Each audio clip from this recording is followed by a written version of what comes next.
And we're back.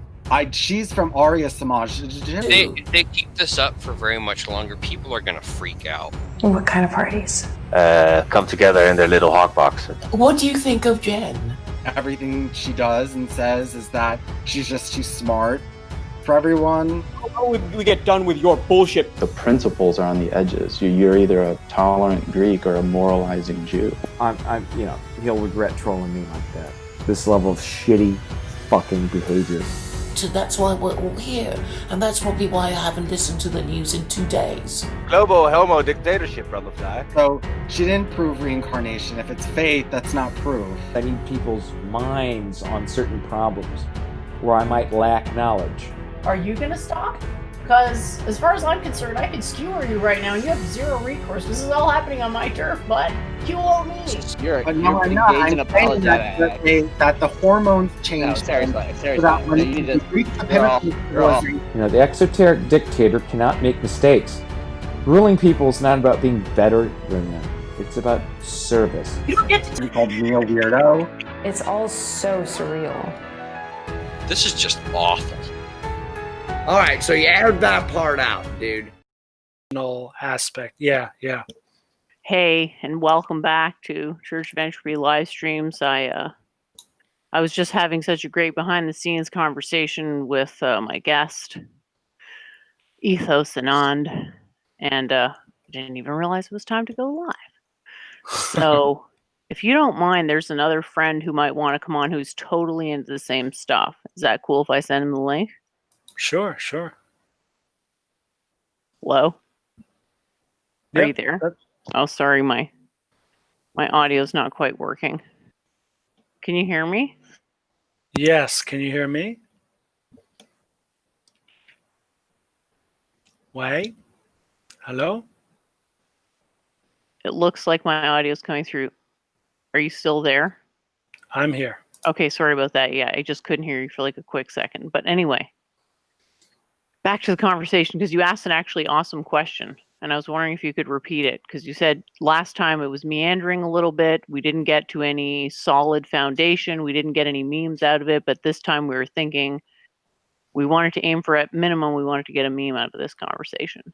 And you wanted, I believe the way you said it was you wanted to go into the geometry of, perhaps you could just explain it. Yes. So there's different kinds of productivity, right? So last time we actually were very productive, I think, in setting the stage. And this time, we can go deeper and find hopefully a meme. I'm fine with a meme, or maybe even a geometric model of two words, transcendence and ascendance, which to me are the two primary and maybe the only ways that we can grow up / wake up, which is the whole name of the game of what we're doing here as living organisms in this matrix reality. Cool. So the first thing we have to do is draw the distinction between the two terms. So to me, I think transcending, we kind of got into this last time, how there was a difference between transcending a concept and transcending reality. So I think I was being a bit of a stickler on that. But just from a generic perspective, we could say that transcendence is when you can perceive of the geometry of a particular event. That's transcendence. Ascendance, on the other hand, is going, has to be something about it that's uplifting. There has to be something that you can point to and say this is better. Good. Good. Knowing about a thing is, generally it's good to know about stuff, but some stuff's better to know about than others, and so it's not like a categorical. There's the direction of learning, I would say, is more through. So when you're talking about transcending, it's something that's there. Like, think of the black box problem. Are you familiar with this? Maybe. In engineering? It sounds so familiar, but I probably forget it. Well, basically, a black box problem is, what if you have a black box that it has inputs and outputs, but you have no idea how it functions on the inside. You have no idea what it's doing to your input. The only thing you know is that your input is producing an output. That's all you know. And so you assume that it's unknowable, and then you try to sort of model it anyway by obtaining a distribution of possible outputs. So you vary the inputs sufficiently much as to transcend the sphere of outputs and thereby reverse engineer the contents of the black box. Okay. Stop right there.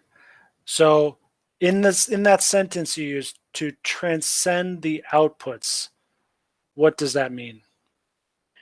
Span the set of possible outputs. So for example, if I wanted to span R2, I would need two vectors that were perpendicular. One is the X unit vector and one is the Y unit vector. So all the information about R2 is held within those two prime vectors, right? Or sorry, basis vectors. So in order to like, if I have a finite black box, okay, and I want to know how it works, I know that it's not an infinite computer. Therefore, there's some type of redundancy within the information. And all we know is that there's inputs and outputs. Okay, we don't know how it works on the inside.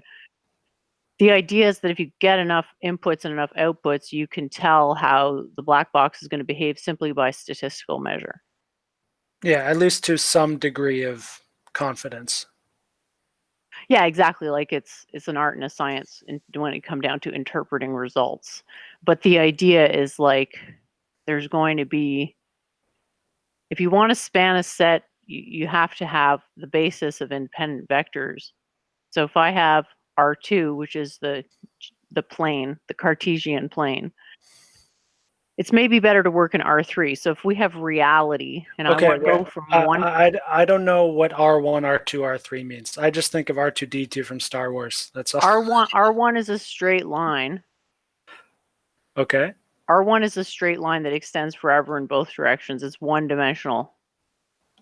R2 is a plane. It's two straight lines that go on forever, but they're perpendicular to each other. So it's like a piece of paper that goes out forever in all directions. R3, on the other hand, is an additional direction of perpendicularity, which is approximately what we live in. What we technically live in is R3 plus 1, but our algebra and geometry cannot accommodate this fact. So we have to sort of get the like suboptimal geometry, then we can transcend the suboptimal geometry with the real geometry, which is 3 plus 1, which goes beyond. To be like an ascended version of linear algebra. Doesn't that just sound so cool? Hey guys, let's do some linear algebra. How cool. Who's excited? Well, why don't we just say 1D, 2D, 3D? That's the same thing, right? R3 has certain physical connotations. 1D, 2D, 3D has to do with geometry. Whereas R1, R2, and R3 are systems of measurement which have the capacity to pervade various levels of the geometric reality. So R1, R2, R3 R3 is presupposed if you're going to talk about a three-dimensional object, in other words. So they're not actually quite the same. But I'm glad you asked the question because it's important to make that distinction. Because these little tiny like structural distinctions that make all the difference. If you don't have the right structural framework in your reasoning process, you're going to run up against a wall in your ability to transcend and ultimately ascend. Because if you want like a shorthand for bringing the two together, is that there is obviously a connection between transcending and ascending, but the question is, what is it? Because at a certain point, it's not just about gaining more knowledge, it's about gaining the right knowledge. And what does that mean? And it's not the same for everyone. And then it's like, oh, but there's just the fact that there's a connection between transcendence and ascendance is a good starting point, but that they're not the same is also important to mention. It sounds really, what's the word? Pedantic. Yeah. So let me help us get it less pedantic for a bit. So I like the black box idea. That's a great place to start. So you have, but ultimately, like in its simplest form, it's just this: you have a thing which you don't know the inside of, but you know the outside of it. Something's happening and you can see the outside of it. Not quite the outside, the result. Okay. Okay. Think of it like cause. Think of it like a chain of causes and effects. You have a cause, which it doesn't an effect, and you're not clear about the mechanism that brings about the effect. Okay, that's fine. It's even more simply, it's just you have a thing you don't fully understand. That's all I'm talking about for now. So, and you have only an input and an output. So you know something about it, but you don't know the fullness of it. And so you can take the two things that you know, you keep varying the inputs, you get more outputs, and you have more and more data, and you learn more and more. So you go from having two things you can deal with to 4 to 8 to 16, whatever. And at each point along that journey, you're learning more. So at each point, you're transcending a certain level. But to me, what transcendence really means is that even after the end of this process, when you do understand this black box, you still haven't transcended anything. You've just learned about a thing. Like, you know what I mean? Like there's like a mini, because it's fractal, right? So there's a mini transcendence within like a problem of you have only two things and you don't know anything from just two, but then you have like four things and you can start to figure it out. So that you already transcended something. You went from 2 to 4, and then you can do a next level up and up and up until eventually you can get the aggregate data of that and form a more qualitative leap higher in knowledge, and that is ascension. And that ascension in itself is still, I guess, just another event of transcendence. One more thing, though, very simply, if I were to talk about this to, say, my first grade students, I would say ascendance is basically just growing up. It's like going from a white belt to a yellow belt in martial arts, or a brown belt to black belt. It's just you get to the next level. You've ascended the former level and you're at the next level. Transcendence means like making a jump. And I think by definition almost it's a sudden jump, or at least a qualitative jump, as opposed to a gradual climb, which I think ascendance is. Yeah, see, I describe it exactly the opposite of that. I'd say that transcendence is the one that's gradual. But then the moment that you realize that you've transcended something is instantaneous. And that's the moment of ascendancy. Right. So that's actually what I was explaining with the black box example is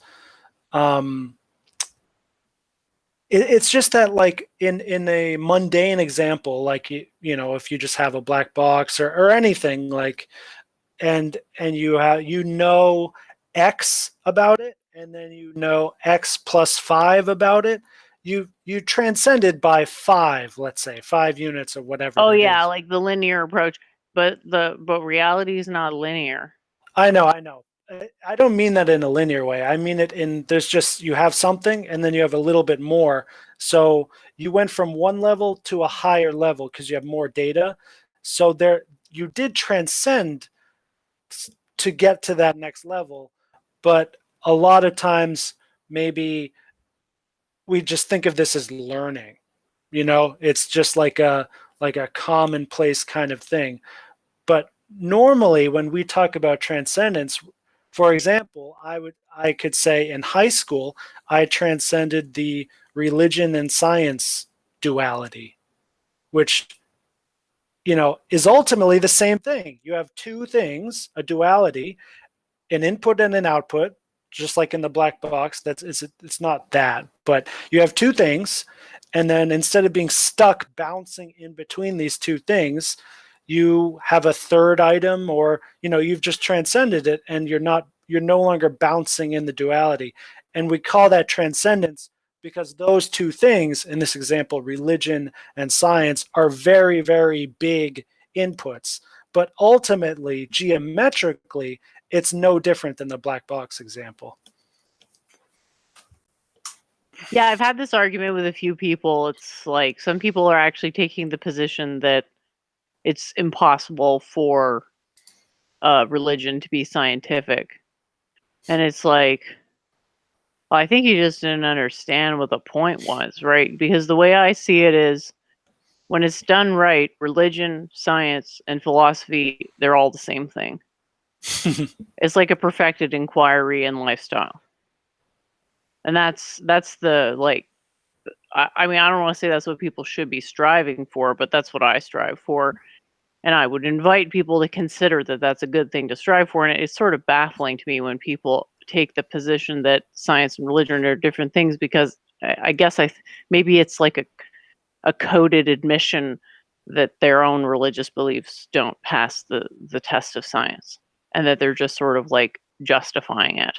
Whereas someone like you says, I'm not going to close that door. I'm just not going to accept that I have to feel differently about science and religion. I mean, really, who wants to have to choose? Exactly. I think that's what happened to me in high school. I just feel like I was surrounded by ding dongs. I was thinking, what, why is there any kind of enmity? Just have both. Like, why is that like, anyway, so all right, well, there's a couple things to say. One of them, I was just going to mention the history of it. So when I think of the best times, especially in Western history, I think of ancient Egypt, ancient Greece, and the Italian Renaissance. To me, these are like the ultimate times in the West. And what was happening in those three times? Exactly what you just said, Jen. There's religion and science and philosophy. They're all happening, and art. They're all happening at the same time together, because it is just one thing. In reality, it's all just one thing with many different faces around it. And if you get caught up in the face and you forget to go inside to the heart, then you'll be fighting with another face along the same Godhead, so to speak. And that's enlightenment is real. Enlightenment is realizing that they know that they're fighting with the face of the same unity, and that's all that they're capable of conceptualizing at this time. Because there's a comfort to dualism, and I think that the non-dualism, the ultimate non-dualism, the causal non-dualism, is ultimately comforting to me. But that's me, right? Like I like the idea of just living in a cave for a lifetime, and like we were talking about, the Ikori on the last show, and it was like, yeah, dude, like when this world gets me down, that's who if it's possible to covet from where I'm sitting, it's like there's a certain appeal to it. You're talking about the yogi in a cave in the Himalayas, that sort of thing? The average person doesn't appeal to them. Because why? I mean, factually, they'd be happier if they did it. Wouldn't they? If they actually did what they were supposed to do when they were doing it, they'd wouldn't be beset by any of these distractions. These people making demands on you and so on and so forth. But would they be able to handle what it entails, right? Right. And I think deep down, we all know where we're at. And so people who shudder at the idea of living in a forest alone or in a cave or whatever, I think it's because they know in their heart of hearts that they're just not ready for that. Like, and even deeper than that, they know that it is the right thing to do and that they're not ready for it. And that sucks. It hurts the ego. It's not. Well, that's why we need some type of dharma thing for the world. I mean, not to be prescriptive or anything, but people need to have something to aspire to that's not, I'm a monk in a cave eating, dead humans because reasons, right? That doesn't resonate with most Um, people. that's a really funny way of how to of like bringing in dharma like that. Like, I agree. I mean, like, it's so funny. Like, if everyone was totally on that level, right, and just pure renunciation, and it's just the joy of the self, then yeah, how it's like what my mom would say of like, oh, you're going to be a Buddhist or something. Oh, and what happens then? And then we're all Buddhists, and then nothing gets done in the world. Don't you love that? Because it's like a slippery slope, and that little thread of, I don't know, I guess I call it like the golden thread. It's in your mom too, There's Yeah. just baggage, right? There's just this baggage. It's like, but that's the thing. It's like our job to shift the baggage, right? It's our job to sort of shift it so that they can see it the way we've seen it. Because right now they're seeing it from the other side, where it's like the fear of loss of, because it's always about the loss of the false perception of ego, right? That's what they fear. The loss of a false perception of ego. Yeah, and that in itself hurts the ego more, and they lose security, right? What can hurt the ego is cognitive dissonance. So cognitive dissonance, you want to think of that as its own subroutine, right? Because cognitive dissonance doesn't always lead to shock, but it can. And that's where, like, shock is ultimately what shock is what harms you. Cognitive dissonance is unpleasant, but it doesn't necessarily harm you. It's the shock that harms you. So that's where it's like, Yeah. There's a healthy cognitive dissonance, like where I was in high school with religion and science, where I just sat down with it for a while until I was comfortable with where I wanted to be comfortable with. But then, if it's too challenging, and especially you're confronted with it in an interpersonal situation, then it's shocking, and then there's a traumatic, response, and then there's the external response after that, where maybe you look like an idiot, and then you lose a friend, or like, all sorts of bad things can happen. So yeah, cognitive dissonance. Is that, well, imagine your consciousness is a hologram, and imagine that a cognitive dissonance is like a disturbance in the hologram where the whole projection becomes shifted, like wobbly. I guess wobbly is a good term for it. yeah. So we could also say transcendence is not, as opposed to this kind of movement that I'm kind of thinking in my head, where we have two things juggling and then we go to a higher level or a lower level or something like that. In terms of like a hologram, transcendence is going It's something the deeper hologram. It's something the hologram does to itself. So the first thing the hologram does is it becomes clear and thick. Because if it's not clear and thick, then it can't focus properly. Like, you have to get to the point where it's focused, and then transcending involves perceiving larger and larger scales of the hologram. It's not possible to perceive the entire hologram, because the hologram is that which perceives. The consciousness is that which perceives, correct? Yeah.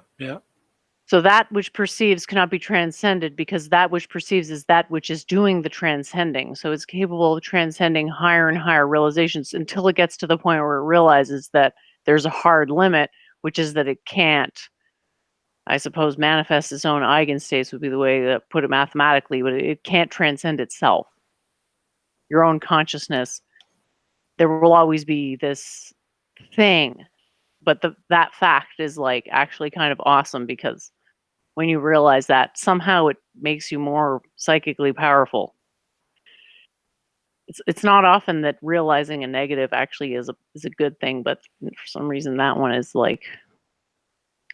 Is that a negative though? It is. It's asserting a negative. You can't transcend your own consciousness because the consciousness is that which is doing the transcending. It'd be like a machine creating itself. It just can't. It can't happen. But then we are all created machines, so it's like this paradox. So you can leap to like superhuman levels of understanding, i.e., understand the universe as it is accurately, with also knowing the fact that you can't transcend your own ego. I mean, I'm thinking spitballing here, maybe even be like a prerequisite belief is knowing that. And why, I suppose. Because if you understand why you can't transcend your own consciousness, you understand your own consciousness very accurately. Yeah, and that is ironically very uplifting and freeing. Goddamn Socrates. I mean, yeah, goddamn Socrates. I just want to recap or re-say what you just said.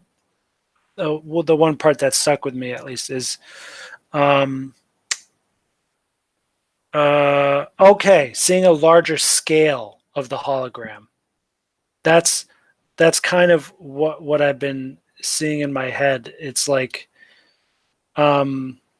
all that is the hologram is fractal. Here's the thing: the hologram's fractal because the universe functions on fractals, because the energetic collapse is symmetric on all dimensions. So you're always going to get some type of fractal. So you can be guaranteed that whatever's functioning, whatever functional consciousness is, it does have a fractal attribute to it. But then the body is not symmetric. So whatever fractal the consciousness is like coiled up within the physical body. Right, but the body does aim at symmetry, right? There is like an ideal kind of Vitruvian man form. Well, I think. yeah, of course. That's the hilarious thing is that it's symmetric in one sense, but it's not symmetric in the other sense. Like if I drew a line, like it's not symmetric. It's symmetric about the Y Z axis, but not symmetric about the XY axis. It's like if you were symmetric about the XY axis, like you'd have two butts. Like, yeah. Thank God that's not the case. So, but it's a good point. It's a good point because this is an important attribute of Vedanta. These seeming contradictions that aren't actually contradictions, because you can argue it's super symmetric, but then you can also argue that it's not. Achintya Bheda Abheda. Why don't you explain what that means for the audience? Literally translates to something like simultaneous oneness and difference. Normally, you'd also translate as inconceivable simultaneous oneness and difference. So this is one of the golden gems of the Vedas that I don't see in any other theology, where it's like you have the one God, and that's great, and then you have the impersonal, oneness of God, and then you also have all the individual parts in between. All the living entities, the souls, the demigods, the demons, the planets. You have all these different little things, but they're also all simultaneously connected in one thing. And if you do focus on that one thing, then you can live in that one thing only and nothing else. Or you can focus on all the different things and then you're in the world of differences. It's all simultaneously happening. So, yeah, that's how I'm like. That's basically my theory is that there's a simultaneous energetic fractal which obeys the measurement limit. That's my theory. Like I keep having to like reincarnate my precise wording of it because it's never going to be perfect. At least it's not for me. Welcome to the show, Howie. Thanks for joining. Howie's also interested in this stuff, so I thought it would be fun to have him on. He's been around for a while, and he's just posted in the chat, Loincloth Gang. So yes, I see the chat now. You guys have talked, I think, or did he come on? I'm. Was it Duvid or have you guys met yet? I was on for a little bit while Ethos was on. Cool. Yeah. Well, so welcome back. And what do you think of our combo so far?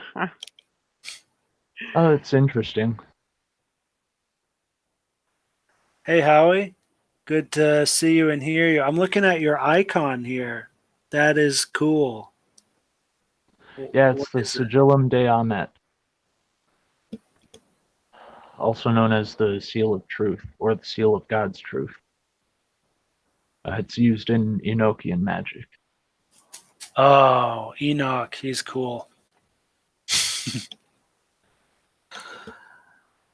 So, Howie, what are your thoughts on geometry of transcendence and ascendance? It seems like you're into geometry, so that's cool. Well, I don't know too much about it, honestly. I know a lot about symbols and various symbolism that's been used throughout history and different cultures, like the Flower of Life or the Metatron's Cube or the Tree of Life. Speaking And of when you say transcendence, I do tend to think of something like that, especially Metatron's Cube.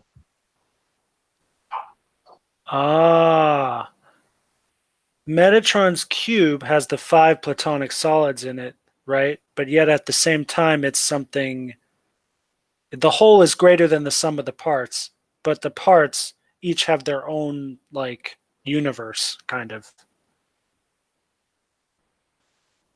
Yeah, Metatron's Cube is a very complex symbol. Howie, have you ever listened to the rock band Tool? Yeah, who hasn't?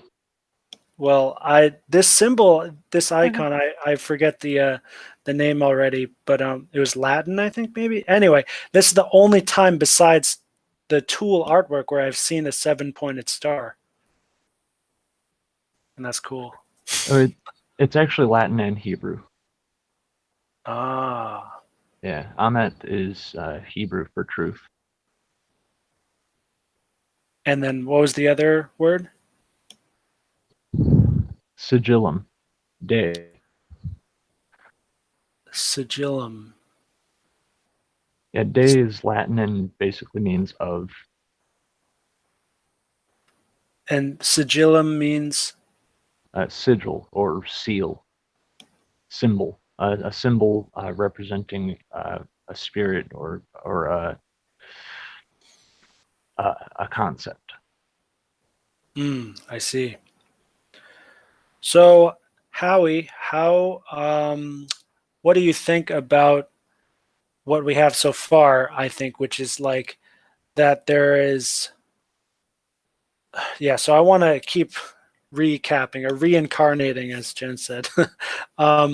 There's little mini transcendences, which we don't notice, right? And then there's big transcendences that, we can call enlightenment, as it sometimes happens in other things. And then there's also the idea of there's like one truth, one God, whatever, one hologram, so to speak.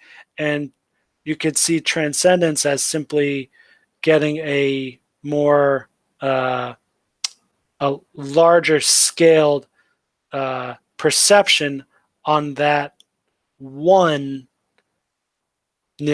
that one thing, that oneness, which itself can't really change, but you can get a bigger and bigger, greater and greater view on it and experience with it. Does that make sense so far? That sounds like a pretty common spiritual concept, to be honest. Yeah, like I'm literally trying to think about how to answer that question, and the way I look at it is like, I guess enlightenment is the ultimate transcendence, but it's also the ultimate ascendance. And transcendence involves understanding a mechanism thoroughly. Ascendance involves a meta perspective on something. It's like you're getting more of a bird's eye view. I don't know if that makes sense, but that would be how I would sort of put it into words. So you're saying the meta perspective, that was transcendence or ascendance? Well, in order to, if you're ascending, you're a level above, so you're able to meta. You must be de facto meta because you're above the thing that we're talking about, right? And then you have transcendence is still sort of within, but within also goes all the way to the top, which is a de facto ascendance if you can perceive the object in its entirety. Okay. Now I think we're... Because we are describing geometric objects here. Like we're literally talking about geometric things. They're just geometric things that are not difficult. I guess they are difficult to perceive, but not, I don't know, not impossible. There are certain things that are impossible to conceive of, like something like the Big Bang. Can't really conceive of that because it's not real. The stuff that's real is hard to perceive, but like I think it's maybe perceive is the wrong word. It's conceive, where there's like something in your mind where we're talking about kind of the same thing. That's why I'm convinced that it has to be done in the language of math. Because if we can't get to sort of a basic structural geometry that we can agree on, we're not really communicating in a way that's actually like leading to any conclusions because we don't agree on axioms. I'm saying this hypothetically. Mm-hmm. No, I agree. That's why I don't know that much about math. That's why I'm pushing geometry more because it's more accessible for me. But it's so the that's same. What I'm saying. Like that. That's why I did my theory the way I did because I know people aren't going to want to learn math. So I'm actually doing it with the least amount of math as possible, but it still ends up being a pretty significant amount of math. But it's not an insurmountable amount of math. It's not as bad as some of those series. Like Howie was saying Hilbert space before, like you don't really even need to go that far, but in a way you kind of have to learn the things that are wrong to know why they're wrong. Like calculus, for example. Like how can you know why calculus is wrong if you don't know what calculus even is? And someone in the chat, Tank Quarantino, is saying if you're the object, you can't see the object. Well, yeah, that was what I was alluding to before, is that even if you think you've transcended your consciousness, you haven't. It's not possible to do it. It's possible to do a fuckload of things, and they're fucking awesome. But if you believe it's possible to do something that's impossible, that you can physically prove is impossible through quantum mechanics, we know through trial and error that believing false things is not good. So, can I introduce a concept here? Sure, man. Go ahead. Okay. Are either of you familiar with triune brain theory? Not as such, no. But it sounds interesting. Okay.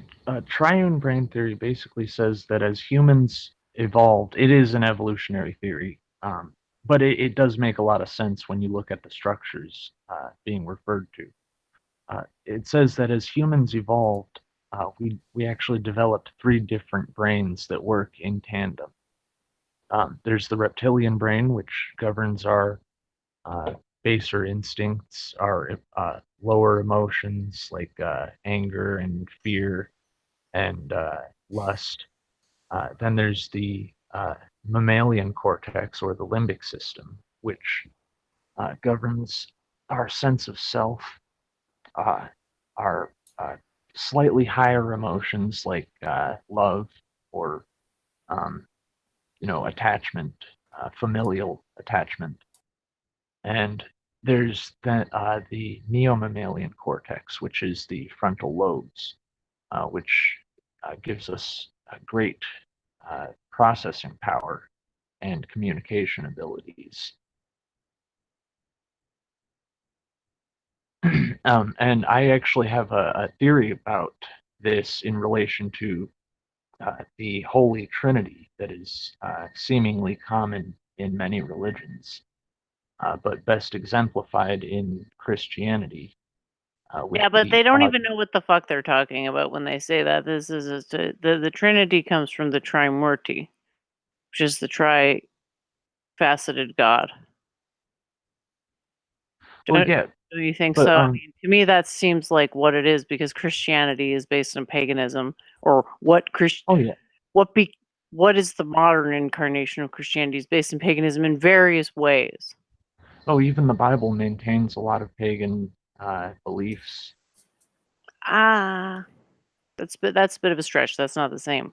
You're talking about Jewish paganism versus European paganism. It's not really the same thing. Well, it's Semitic paganism, not necessarily Which Jewish in particular. the Bible is basically astrotheological. That's not the same thing as saying that Christmas is based on Yule. Oh yeah, that's very true. But what I was saying is the Christian Trinity best exemplifies this notion in Father, Son, and Holy Spirit being all one thing despite being three things.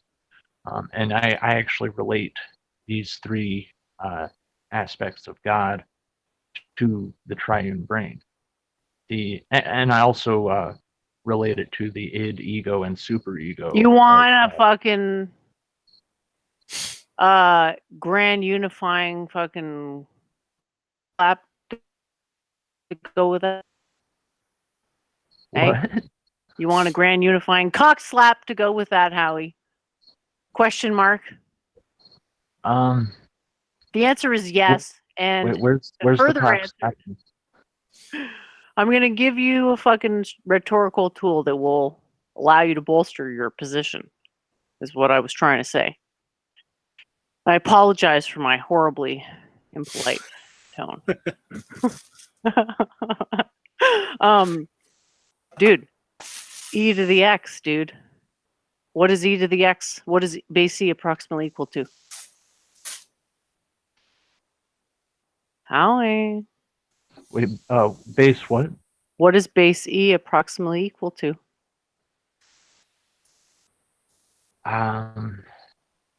Three. I completely forgot. 3. 3. And pi is also approximately equal to 3, interestingly. So, what's the connection? Well, the mind must be able to measure its own eigenstates, yes, which means its observables must be coherent with its generator function, aka tensor. Which base satisfies this requirement?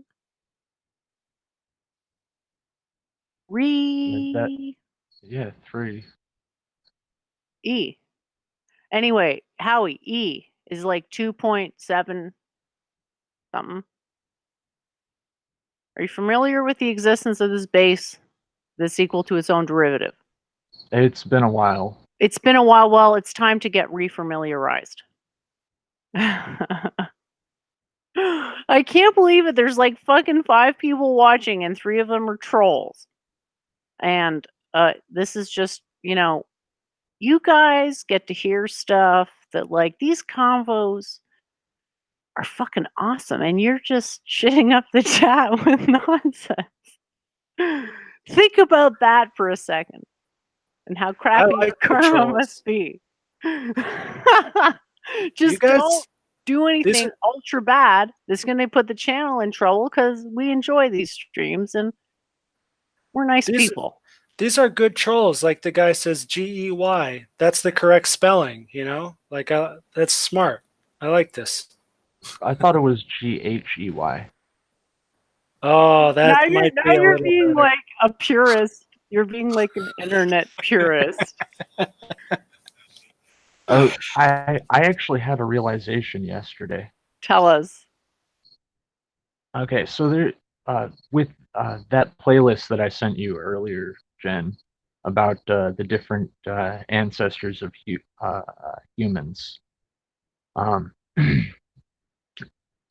I realized there's a lot of people that actually believe that there are different species of humans alive today.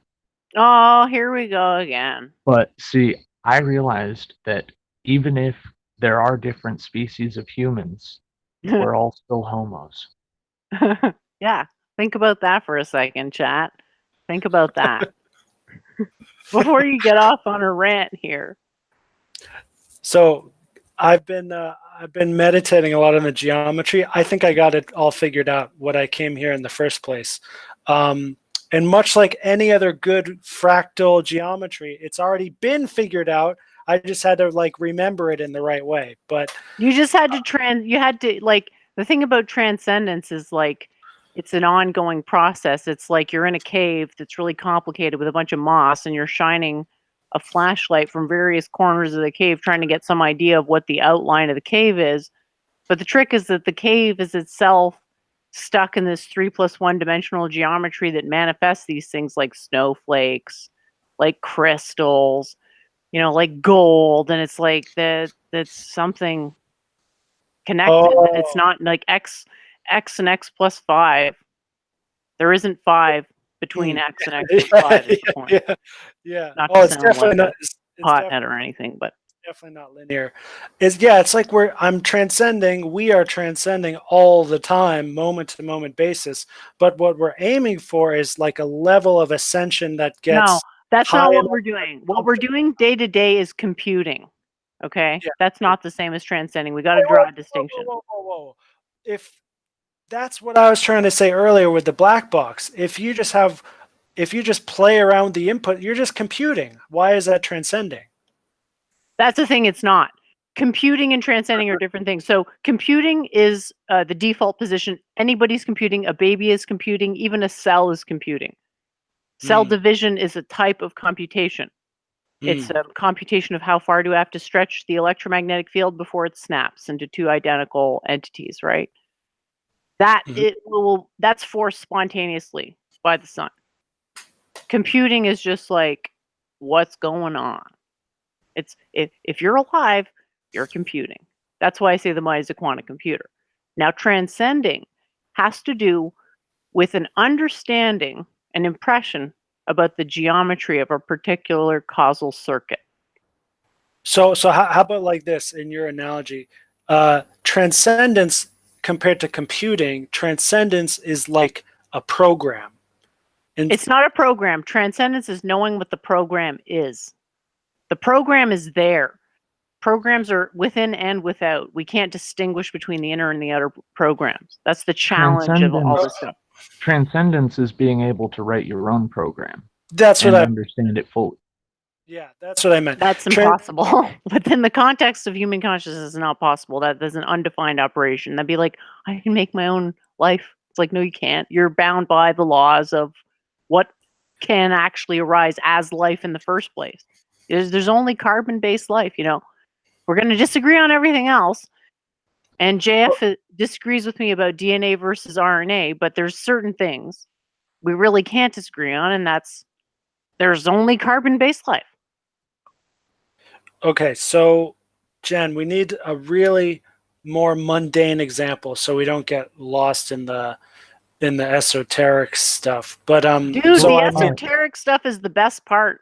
The more I can go into esoterica and remain coherent, that's literally meta-analysis. That's why I love Duvid, and Howie is seeming to be also fitting in with that vibe too, because it's like the more we can recurse into that. But from where? I agree it's the most impressive, but if you just enter into meta-analysis and you lose your footing, you've done nothing, I think. Would I be able to finish stating my idea that I started earlier? Because I didn't actually get to finish that. Sorry about that, Howie. Go ahead. It's fine.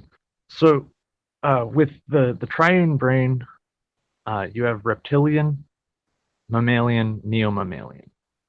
Within Christianity, you have Father, Son, Holy Spirit, and within Freudian psychology, you have id, ego, and superego.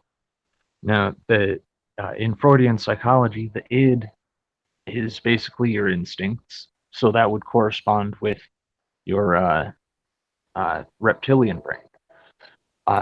The Holy Spirit is the all ever-present spirit that guides you and basically controls your life. So that would also correspond with the reptilian brain. Then you have the Son, who is the ego of God, and that would correspond, of course, with the ego and the mammalian brain, which, of course, is where the ego is stored. Then you have the superego, which is this, well, to put it in more Greco terms, the logos. Wait a minute. There's this equivocation that always gets made between the Bible and logos. What up with that? All right, I want to hear Howie just like finish what he like. I'm following you so far, but how is this related to transcendence, ascendance? Yeah, it's just like an ultra tenuous, like Well, it's a lot of things to like presuppose. Yeah, exactly. What's like? See, what I'm getting at is that if your consciousness is rooted in the mammalian brain as an ego that you are, your consciousness could technically transcend itself by moving It could understand its own processes. By moving into it could understand its own processes. Neo-mammalian cortex. It could understand its own And processes, but it can't transcend itself. A person who moves their consciousness into the neo-mammalian cortex would be one with their own logos. They would be one with God. Yes. I don't even think you're understanding what my position is, though, Howie. No, guys, I can actually see both of your positions quite well, and I can integrate them nicely, I think. So and this is a very, thank you, Howie, because this is a very like practical, like this is something you can see in real time sometimes with some people who are in a low state of consciousness, and then they, kind of grow up or wake up a little bit. But the reason this happens, it's not because they're in a pure mammalian consciousness and they just somehow become neo-mammalian. It's because at the bottom of their nature is actually neo-mammalian consciousness. Like it's not that the consciousness is there, but the capability for superhuman neo-mammalian consciousness, that's there in every human being via our physical nature, how we are constructed with our brain, as you mentioned. But because we have free will, sometimes we can forget that, and we fall down to a lower, more degraded state of consciousness, and then we can stay in that lower degraded state of consciousness for a long time, where it just seems like people are animals and they're just oh, drink beer, do nothing else there. But eventually they can come back up. Those studies that show the existence of NPCs in real life, this hypothesis would actually explain that, because these people are overwhelmed by fear and lesser emotions like lust. They equivocate love with lust. Think about it like this. How many humans are alive today versus 100, 400, 1,000 years ago? If you have a huge explosion in population, it's entities that have never been human before, just on a strictly numbers basis, right? So you've got people who are basically unable to function chromatically as humans because they've been evoked into life through artificial conditions, right? Interesting idea. Jen, so I mean, these ideas are different, but you can see how they're convergent in a sense because they support the same conclusions, i.e. reality. Go ahead.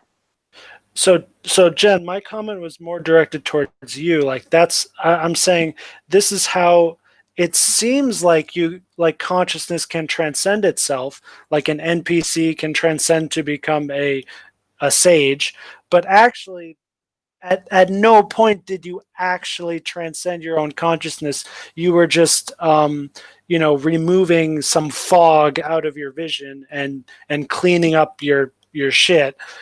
And it just, there was just so much dirt there that it seems like you're a new person, but actually you just took a very thorough shower, Think about it like this. I used to work in voice ID. And for those of you who've heard this before, I'm sorry to repeat myself, but we used a black box approach. But because the guys, like I knew these guys personally, they were really smart and they had a literal room full of servers doing these computations. They tried everything. They threw everything at these fucking questions. And through sheer brute force, that's actually what they call it, they were able to know which precise coefficients, slice an audio recording up, slice and dice, perform computations ad nauseum. Through sheer, numbers, they were able to say, well, it turns out that these metrics actually do predict when it's the same person. It actually does give us an accurate result. It does match up most of the time on a pretty impressive basis. And actually, like at the competition that they had, they were beating the best human equivalents, which are basically people who are trained to pick up on attributes of voices and decide whether two recordings is the same person, right? So they were really good, but they can't tell me why those coefficients were chosen, can they? They can only tell me that they were chosen. And then I can say, hey, bro, it's fucking awesome. And then we can have a beer at a conference, and I can go back to my lab and come up with something that it will pass scientific investigation because it is scientific, because it doesn't actually matter that I know what's inside the black box. I just need to know how the black box performs on a statistical basis. And hey, guess what? It's a really good result. I'll go into court and defend at any time because I am not saying anything that isn't supported by science. That's the whole idea, is you don't need to know every last detail to make a prediction. I know as much as I need to know. I don't know everything. There will be always times where it's wrong, and it's never going to be a slam dunk thing. And that's why we give ranges of certainty. We don't say, yes, it is the same guy, or no, it's not, with absolute certainty. Even if it was, obviously different people, we'd still say it's consistent with different speakers. So we can never be totally sure, because maybe someone's just a really good mimic, right? Obviously, I'm stretching here, but you get the idea. So that's what it is with consciousness. You can engineer that computation to be so darn accurate. It's better than most humans, right? That's what yoga is being better than most humans. But you still don't know why the coefficients are the right answer. And that's the difference between being perfected in consciousness and knowing your entire consciousness in its totality, which is actually impossible. It's impossible for the same reasons that they can't, these really great scientists can't tell me why it's those coefficients that give me the right answers. They just know that they work. I don't know if that's a good metaphor or not, but yeah, there's a computational limit. You can understand subset. Here's the strongest argument against what I just said, if you're interested, Howie. Because it's a fractal, it's self-similar, and because it has such control over where it perceives its eigenstates, it can relatively perceive them all, and then construct the image, which will be exact but reduced. So it can know that it's perceiving a reduced form of the true form because it knows its nature exactly, that it's fractal and therefore must self-reflect. So therefore, knowing a subset is linearly equivalent to knowing the superset. But that reasoning, I would argue, is flawed, because as we talked about earlier, the human body is not a perfect symmetry. You don't have two butts, right, Howie? But you do have two butt cheeks. Yeah, that's what we're getting to before. That's a valid point. That's what I was trying to bring up before. There is a line drawn right across the center of our body where there is symmetry on both sides. It is a symmetrical body. It's just not 100% symmetrical, even in the most beautiful Adonis DNA tiger blood. It's pronounced Adonis. Yeah, I know, but you got to make it sound a bit more.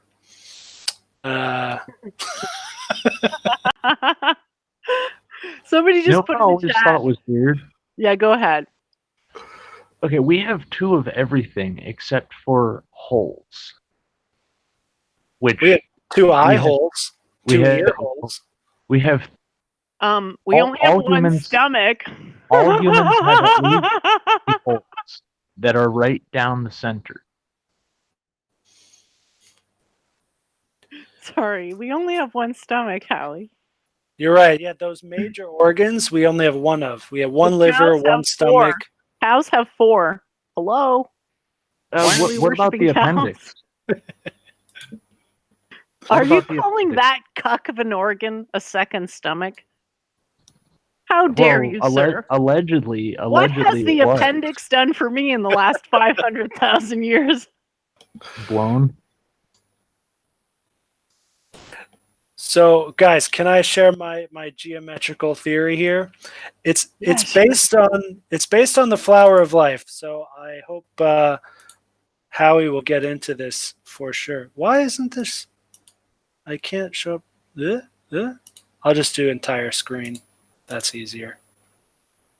Okay. You can see the circles.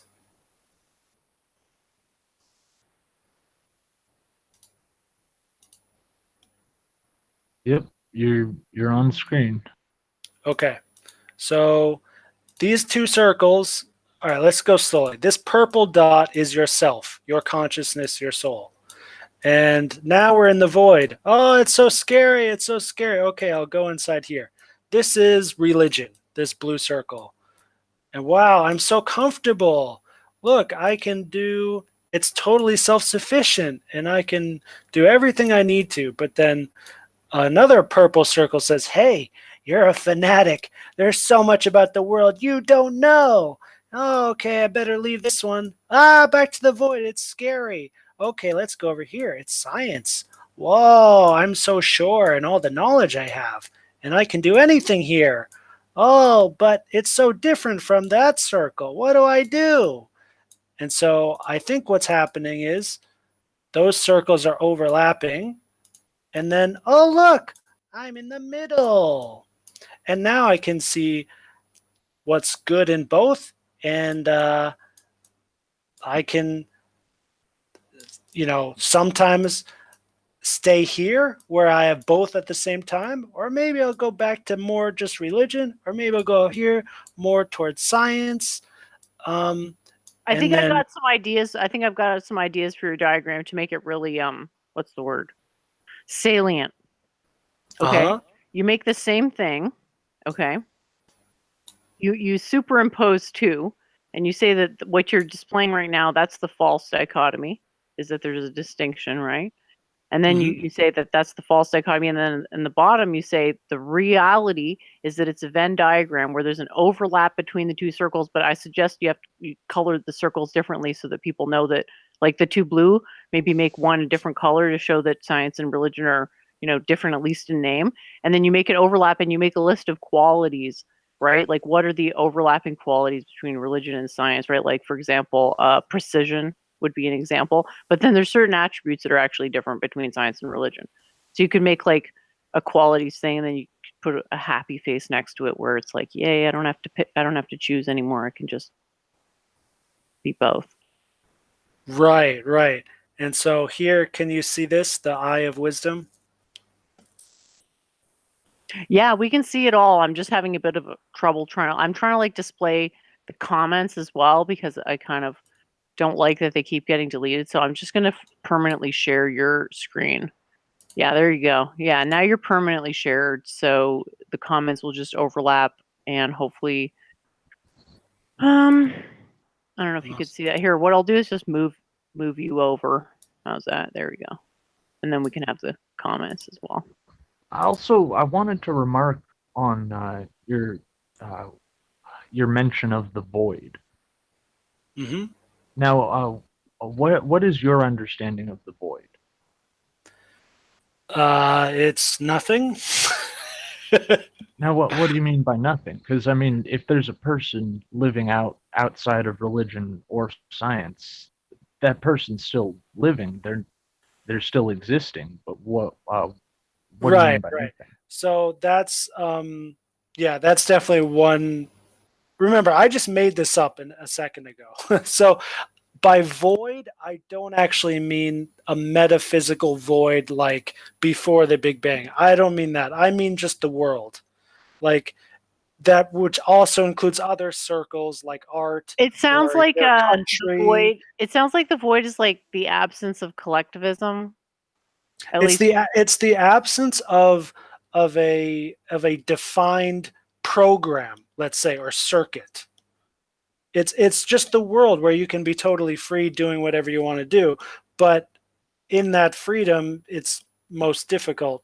You're totally alone, most likely, And you know, when you submit to religion or science or art or these things, it's like a program. You know, you're like a a or a computer game. You're like a character in a world, and there's other characters, and you're all playing the same game with the same rules. And sometimes it sucks, you get shafted, and you lose all your gold, but you're still part of the game, and it's a fun game, you know. So I just want to share quickly about this. So Eye of Wisdom here takes it just a bit further. So here's the middle part, right? Where we're not just in one area or another area, we're in the middle. But you can keep cutting down the middle to infinity. So within the middle, there's another middle, the white part. And then within the white part, there's another middle. And that's the fractal nature of it. So each time you transcend, you take the middle and you find the middle of the middle, but at no point are you actually leaving the circuit. You're still in the circuit. And if you want to just jump out over here to the black part, the gray part, the golden part, whatever, you're still in the circuit the whole time. It's just a matter of where you are in the circuit.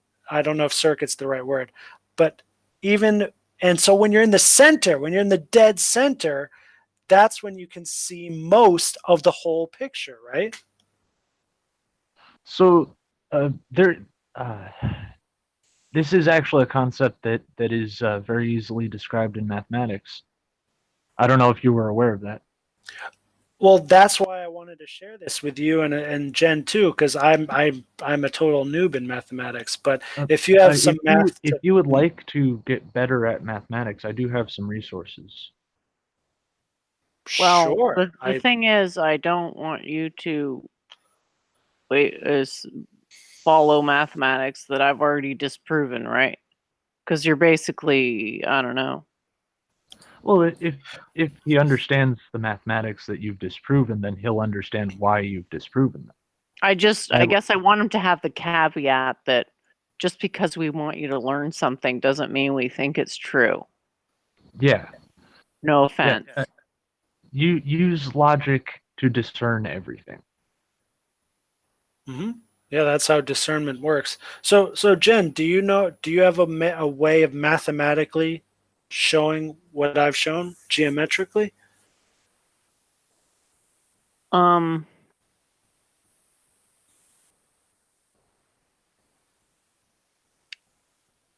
have my own version of the void. So it doesn't match up with yours because I'm literally talking about the void, i.e. empty ether. Because ether's a thing. Yeah. And I have a full article about it called Cosmological Prime Causality / Prime Causality. I'm trying to find the best. I also have my own concept of the void. Well, this is just great. We're never going to agree on anything, are we?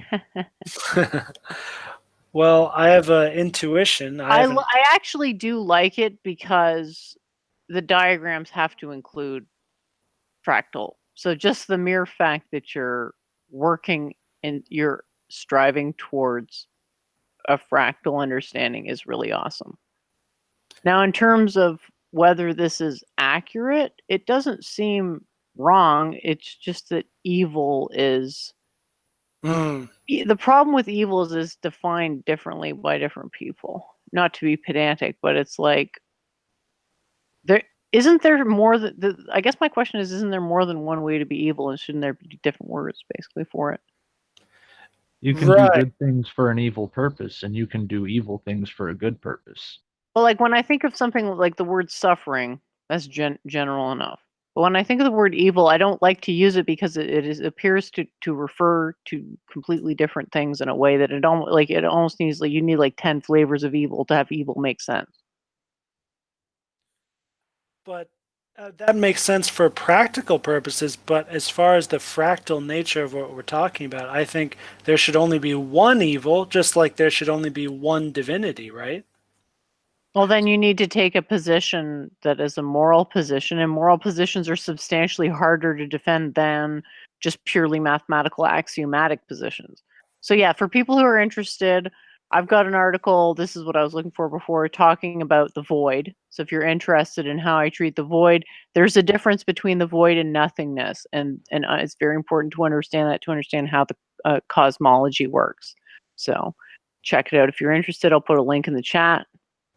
Just to be clear, like, I'm not trying to poo-poo anybody's ideas. I just feel like this is how ideas get better, is by inquiry.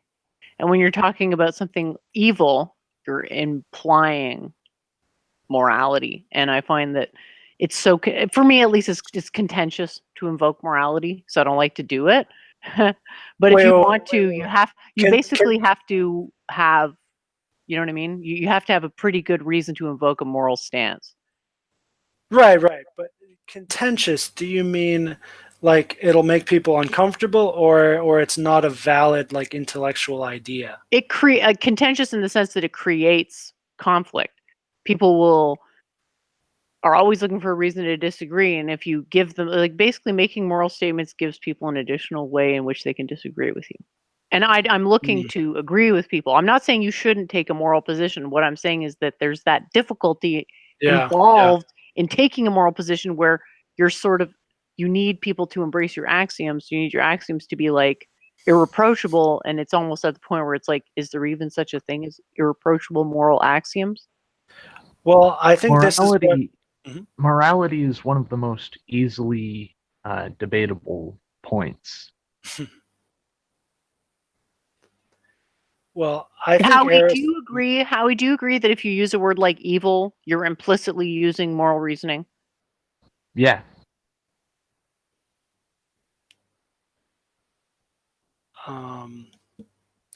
So how about this? I'll just finish off with a diagram so I can stop sharing the screen.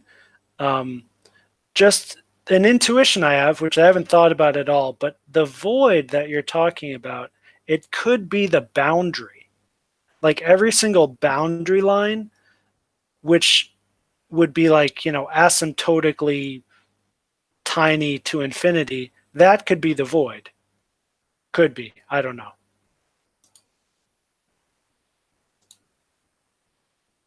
And my I like that concept you're thinking of void about is not applicable You want me here. to explain how I treat it?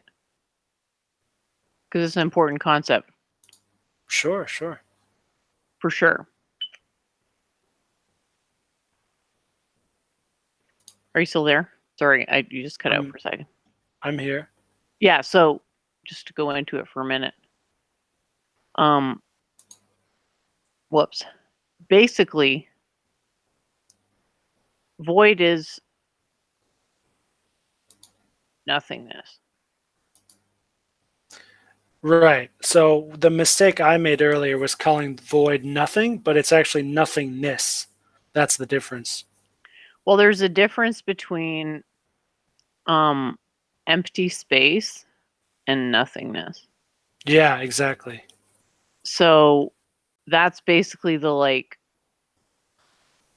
axiomatic difference. I'm just trying to resize your screen so you're still on the screen. Okay, cool. So basically, when we're talking philosophically, the void is empty space. Practically speaking, they're the same thing. It's because the idea is that once you put your mind into a particular space, it's no longer empty because your mind contains photons. Anything you think about, you are putting photonic energy into that space. Because that's what thinking is directing energy to a particular place. Whereas the void is just bereft of energy. So basically, when we say void, it's just the acknowledgement that there exist things beyond our perception.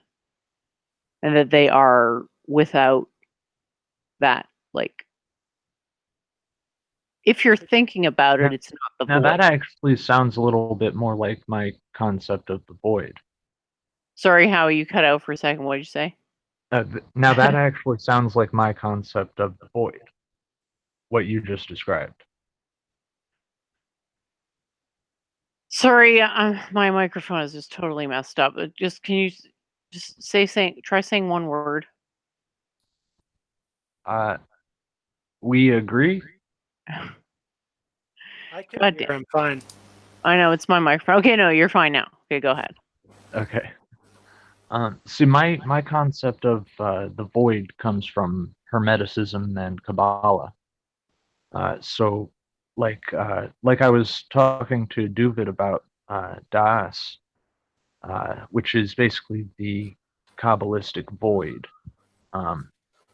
Everything breaks down because nothing can exist within it. It is the void as you just described it, basically. Even concepts break down within it. And in Hermeticism, Saturn would be the void. In fact, Saturn is outright called the void many times in Hermetic texts. Okay, here's my question. We have the void, which Quarantino says is like in between all of the stuff or nothingness, whatever it is. There's the void, then there's all the stuff, and then there's also consciousness. So don't we need all three of these kind of working together? Yeah, we distinguish between the void and consciousness. Yeah, what's that distinction? At first, you need to distinguish between the void and consciousness. Oh, well, it could be the causal ocean. That's the Vedic word. Sorry, my audio is probably not going to be as good, but I got to unplug my microphone because I can't hear half the time when you guys are talking. So I apologize if my audio is not great. Consciousness is not the void, but it pervades the void. Pervades. What does that mean? Like covers? Yeah. Like imagine a place where. Are you aware of the fact that Africa is currently splitting into two because of entropy? Eventually, Africa is going to be two separate land masses because the ocean is just moving around in such a way it's like mixing up all the continents in a sort of reverse proportion Brownian motion model. Isn't the same thing happening with California? It's happening everywhere, but right now they can literally point to the place in Africa where there will, in some time in the future, be a literal ocean. Wow. So you can sort of picture in your head that the land mass is gradually breaking apart. What will happen eventually is that the water will pervade that region. Okay, that's what pervading is. There's something that's empty that gets filled up by something else. So consciousness pervades the void, and in so doing, it sort of voids the void, because once there's consciousness in that physical location, is literal geometric argument that we're making here. Once consciousness goes into that geometric space, it's no longer pure void, it's void permeated by consciousness. And all of matter, all of material reality is within consciousness, right? That's a different argument. That's another level of abstraction past just what we're talking about right now, which is the panpsychic argument of the causal universe. Okay, so in this panpsychic argument, where is stuff? Where is the matter? Mass. But where is it? There's the void, and then there's the consciousness that will pervade the void, and then there's just matter that's just sitting next to the void? Well, for humans, ether and void are indistinguishable, but for the universe, ether and void are distinguishable. So it's a bit confusing. Oh. I'm not sure if that's, you almost have to go on the subjective level. Unless you're already versed in physics, you have to start from the subjective level, transcend that. Then you can go to the universal cosmic consciousness. And only at that point will it make sense, because you'll have your own mastery of your own consciousness as a springboard into that, which is like, whoa, man, the universe is conscious, man. But it's like not in the stupid way. I kind of see it like, I imagine looking into space, and of course it's all darkness, and then I know there's matter there, though. There's, I don't know, photons and different rocks and stuff, and then there's also antimatter, and you could say that's an energetic inevitability that you don't really need to bring that into your conceptualization at any point until you actually like want to, like I said, transcend the physical universe. I don't really think the fact that antimatter is particularly relevant because that's just an inevitability of the certain symmetry properties of energy. It's not something that actually makes a difference day to day. Now, Jen, when you said that the void and the ether are distinguishable at a universal level, are you referring to like empty space as the void? Yeah, empty space versus nothingness. All right. Because nothingness is like, from the perspective of the universe, it does make sense to point to a nothingness. Because if you guys want to have a look at my article at some point, I talk about how new empty spaces can be created by the universe through quantum state exclusion. So from the universe's perspective, void and nothingness are different because void is ether, which is, or sorry, void, again, isn't really defined in my system. The different things is nothingness and ether.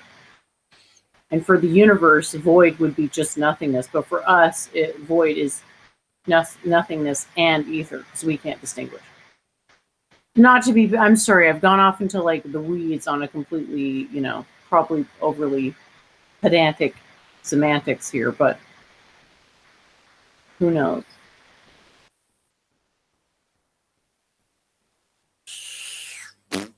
so. As far as a geometric model of transcendence, how about my circle idea? Is that sufficient? I would not say so. Okay, so what else is required? You need to prove what evil is and why it's evil. Oh no, I don't mean the eye of wisdom. I mean which I could do if you want, but I just mean in the most simple, like conceptual way possible of you have, oh, these damn ants. Oh my God. I don't want them getting in my computer. You have like going all the way back to the black box problem. You have like one level of consciousness, and then you transcend and you're in a higher level. You can show that as two circles that are separate, and that's why you're stuck in that duality, and then you bring them together and go to the middle space, and that's one way, at least one way you can transcend. Is that sufficient geometrically? No, because not all, like you say, the answer is in how you phrase it. Like not all transcendence is like, it's transcending is the universe is about understanding how it really works, and there are some things that are dual and some things that aren't. And if you assume that everything is non-dual, if it is dual, you're going to run into problems, right? And vice versa. Like reality has to come in at some point and impose its limits. You can't just write a formula to say it's always good to unify, to go to non-dual from a dual perspective, because sometimes you do have to invoke the dualism. And the question is, why do you have to invoke dualism? And the answer is something to do with a measurement limit, which is 3 + 1, which has to do with how much complexity can fit into a particular set of information. How much information can be compressed into a set of data. In the process of trying to transcend the two-dimensional political spectrum, a lot of people ended up making 5 or 7 or even 8-dimensional political spectrum maps. When I was working on my own version of it, I ended up making an 11-dimensional map simply because that was the minimum number of things that I could measure. So what I'm seeing now is like, so as Jen was saying, it depends on each problem. Like sometimes you need to go into duality, sometimes you need to go out of duality. It's like more complicated than that because we live in a triune universe because of E. base E, like, I can't overstate the importance of this. The fact that base E is approximately 3 is basically setting up your fundamental canon for universal fractals. So then you're going to have to explain what base E is. She did that earlier. It's fine. It takes a while. Are you at all familiar with calculus? I did calculus, and I didn't. So okay, just tell me what you remember. Tell me what you remember from. I remember shit of calculus. I remember drawing a curve and writing the letter F sometimes. That's all I remember. Okay, so what about the word derivative? I recognize the word. You can treat me as a complete noob. That's probably best. The idea is in calculus is that you're figuring, well, when you're doing differential calculus, you're figuring out the instantaneous rate of change of a function at a point. And that's why you start out with stuff like the slope of the tangent, and then you figure out what that is, and then you figure out the limit of the slope of the tangent as delta x goes to 0. And there's one number that is defined as being a base. Do you know what it means to raise a number to the power of another number? Yep. 2 to the power of 3. Do you know what that is? Yep. 2 cubed in that sense. What is it? 2 times itself 3 times, right? Yeah. 2 times 2 times 2? Yeah. So 8. Right. So the base is 2 in that case, and the exponent is 3, and E is a base for which, and now this is the definition, it's equal to its own derivative. I'll try to find the actual. Is it 2.71828? Yes. It has a lot of different definitions. Like you can express it as an infinite series. It's this sum of it as n goes to infinity, 1 over n factorial. Excuse me. So yeah, it's approximately 2.718, and if you round that, that's approximately 3. So this is your basic trifecta, or whatever you want to call it, your universal trinity. Because this number is special because it's the only base that is equal to its own derivative. So the derivative of e to the x is e to the x. Most functions, all functions other than this one, are not equal to their own derivative. So that's what's special about e. It seems to me like the phi of calculus. Yeah, that's a good way to put it. Like, I still don't really feel I don't feel like I have a grip on what is so special about phi. That's the golden ratio, right? Yep. Oh, it's so special. You don't see why it's special? Oh, I wasn't aware of phi as the golden ratio. Yeah, it's like it's some sort of geometric thing. Yeah, it has to do with the geometry. So, but then there's also, well, there's different ways to get to the geometry. So the Fibonacci number sequence, you can show it like on a flower as the petals grow out. You can just count all the petals and you'll like find the Fibonacci numbers. But when you divide one Fibonacci number by the next one in line, that's when you get phi. That's the ratio aspect of it. I know the golden ratio. It's 1 to 1.16, something like that. It's a big long number like pi. Yeah, yeah. So it's just special because it's found everywhere in nature. It's found on our body, like the ratios with our knuckles, the spirals on our ear. It's part of what I would call sacred geometry. And now, thank you, Jen, I have a new mathematical aspect of sacred geometry, which we will call E. Get some ecstasy. Think about it. Phi, E, and pi are all approximately equal to 3. right? You mean if you add them together? No, each individually. Well, phi is 1.6. Oh, sorry. So, Why did I think phi was 2 point something? I must have misread it. Okay, so phi is 1.6, and it's always the same?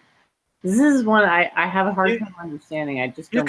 you can take or not take the 1. You can do Okay. 1.6 or 0.6. The ratio is the 0.61815. That goes on forever. That's the important part. So it's 1 plus the square root of 5 over 2. Yep, that sounds right. Okay. Yeah, this is the one I haven't studied yet. But anyway, back to what I was saying with the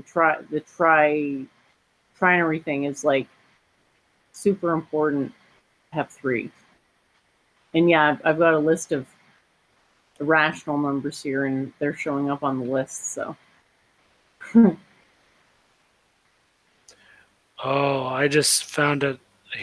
This could complicate things, but there's a transcendental number in mathematics. You probably know this, that I guess is not within the bounds of algebra. Are you talking about I? I'm just on Wikipedia. It says a transcendental number is a root of a non-zero polynomial equation with integer or equivalently rational coefficients. Oh, so pi and e are both transcendental numbers, and phi too, probably. Maybe not. I don't know. Oh, sorry. What's actually almost equal to 3 is the golden ratio squared. For some reason, that was displayed to me. It said 2.618. It's actually the golden ratio squared. So, who knows? Maybe that's some other secret. So that's phi squared. Phi squared, pi, and e are all approximately equal to 3. But even if phi has nothing to do with it, the fact that pi and e are so close is proof of some sort of transcendental universal geometry. Yeah, they're on. Oh my God, we Dive. should find what's the ratio of pi to e. Could that be phi? We have to go on an I don't know, what is the It's 1.158. It's not that close. Is it? Now, wait, try dividing pi by e to the I pi. Yeah, that's another crazy one, is e to the I pi, or wait, what is it? E to the I sine theta is some crazy relationship. Well, e to the I pi is just a tool used in calculus and specifically Fourier transforms to basically make a curved line. One of the coolest ones I've seen is sine 666. Guess what happens? What is it? Phi. You might have to square it again. I don't know, but it's basically phi, or it's negative phi, I think. Yeah, it's the inversion of what is sacred, right? Sine 666. Of course, that's going to be the number of evil, right? So you get the negative phi, and you square it to get rid of the negative, and it's back to the good old standard phi. Well, you know what else 666 represents, right? No, Do you know what carbon 12 is? Did you say carbon 12? Yes. Maybe not. No. Carbon 12 is the isotope of carbon that is responsible for life as we know it. It has 6 protons, 6 neutrons, and 6 electrons. 666, the number of a man. Ah, there we go. Nice. Yeah,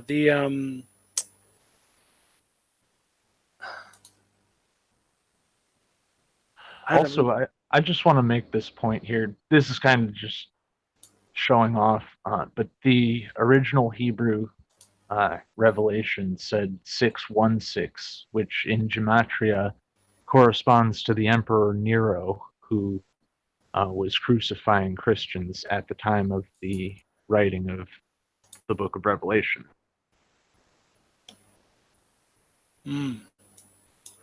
I've heard that before also. Oh my God, so much math. Oh yeah, if you want to get better at math, or at least understanding math, I do have resources, a lot of them, and I have very good ones too. Yeah, at the moment, it's this is a bit too much for me. It's just not my dharma, to be honest. I'm just not the math guy. But geometry, on the other hand, I can totally mess around with. Well, geometry is math, technically. Well, there's algebra too, right? Geometry is visualizing. Algebra is discerning. So to do algebra, you have to like characterize concepts as letters, whereas geometry is really just about shapes. They're not quite the same, I don't think. I don't really think you need more than geometry to understand most of what I'm presenting, but if you want to like actually be able to prove what it is that I'm saying, you have to go into some type of a formal argument, which would be most easily conveyed through algebra. But I mean, it's ultimately down to what you want to do. Like, what set of arguments do you want to be able to make?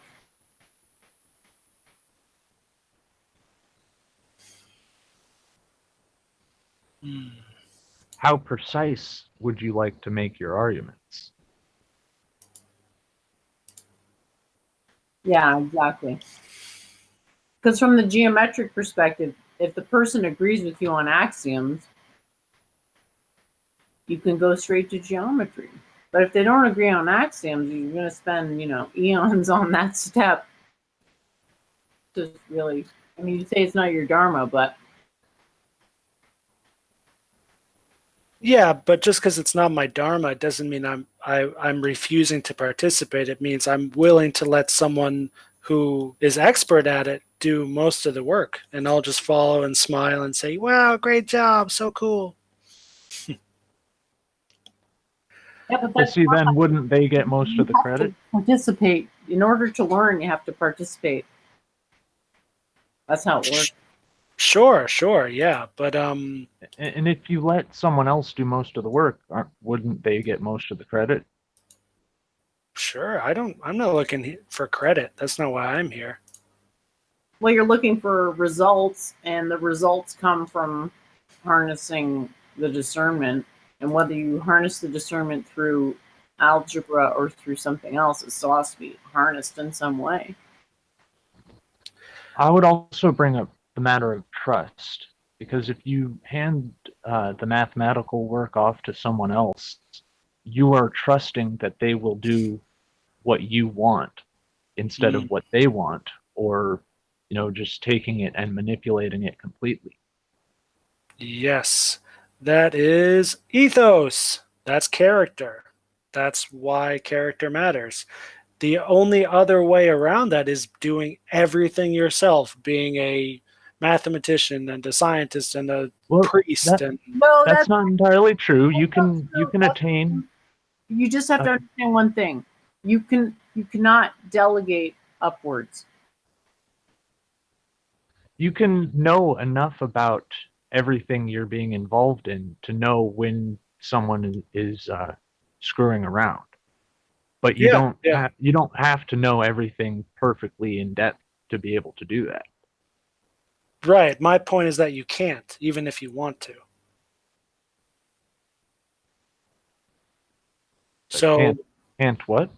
We can't know every single detail about every single discipline. Oh yeah, There's no way. You're right. You're right about that. So it's way too much information. Right. So we have to make a choice, a rationalization. We have to find where the ratio is and say, okay, I'm either going to find out enough about this discipline so I know who are the good guys, who are the bad guys, and then I'll be able to trust and to trust in someone, or maybe I should go even deeper in it and I'll participate myself in it more independently, or maybe what often maybe statistically will happen most often, because the world is so huge, is we'll just say, look, I don't even care about what those people are doing in some, abstract field in some other country that I'm never going to visit, and so on and so forth. So as for me living in China, in Asia, the mathematics stuff, that's not their language. If you want to really be convincing and to get a huge following of millions and billions of people, you don't ever need to really bring it up, which is so ironic because they're so good at math, right? What does it take? It takes exactly what you can see in their language. Chinese characters are that's what I'm going for. That's what I'm looking for, is a Chinese character that describes this whole conversation, where it's it's simple enough where you can draw it in 5 strokes or 10 strokes, but it's deep enough where you can meditate on it for 100 years and still not fully get it.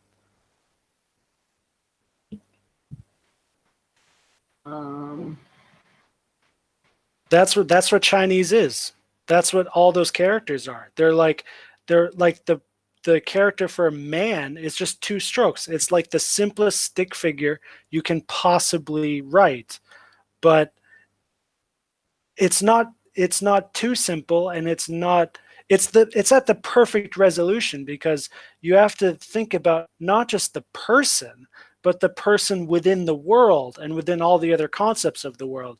And so if you draw a fully high resolution picture of a person, then you have the person. You don't have the idea of the person. And yeah, so I'm trying to get to the idea of transcendence, and where that idea of transcendence is commingling with all the other ideas in a very grounded, down to earth sense. That's what the Chinese like. It's down to earth stuff. You have to live it then. You have to exemplify the lifestyle, and then they'll pick up on the vibe. Do you have any idea how long it took me for the Europeans to pick up on my vibe? Many years. And even some of them still haven't quite figured it out yet. At the very least, it takes, 5 minutes. But mostly it takes at least a year. How familiar are you with world symbolism?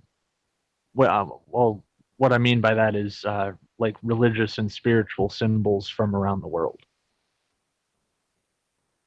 I don't know how to compare myself with others to answer that, but I've traveled a lot. So, would you say that you have a decent understanding of the difference between symbols used by Freemasons and symbols used by medieval Christians? Or would you say you have a decent understanding of the symbols used by Hindus versus the symbols used by the Navajo? I think it's nearing decent, and I can probably recognize a lot of those differences, but explaining exactly why and how, maybe not. Okay, I have a book that I want to recommend you, if that's okay. Of course. There's this book called The Illustrated Signs and Symbols Source Book. I forget who it's by, but I can look that up right now. It's a textbook. It's got some weight to it, but it's mostly pictures, and it's very easy to understand. It's very informative, and it gives a lot of information about a lot of different symbols around the world. Cool. Yeah, so now that I mentioned Chinese, I'm actually looking up the word transcendental in Chinese. And just as I expected, they have just crap characters. There's nothing here that actually shows it well at all. Ultimately, you have to have a posture because,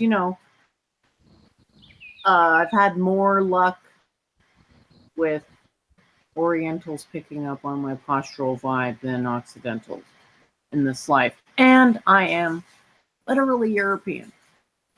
Literally. Jen, I'm in a much worse position than you in that regard. Of course you are. Yeah, like I literally, like, there's so many Westerners, I just can't even talk to them. Like even about like just basic stuff, like what are we gonna eat today? Like I last like 2 minutes and then I'm like, ah. Why I do what I do is literally for people like you who are like, you yearn for the same things I do. And I'm just like, God damn, I would not want to be in your position.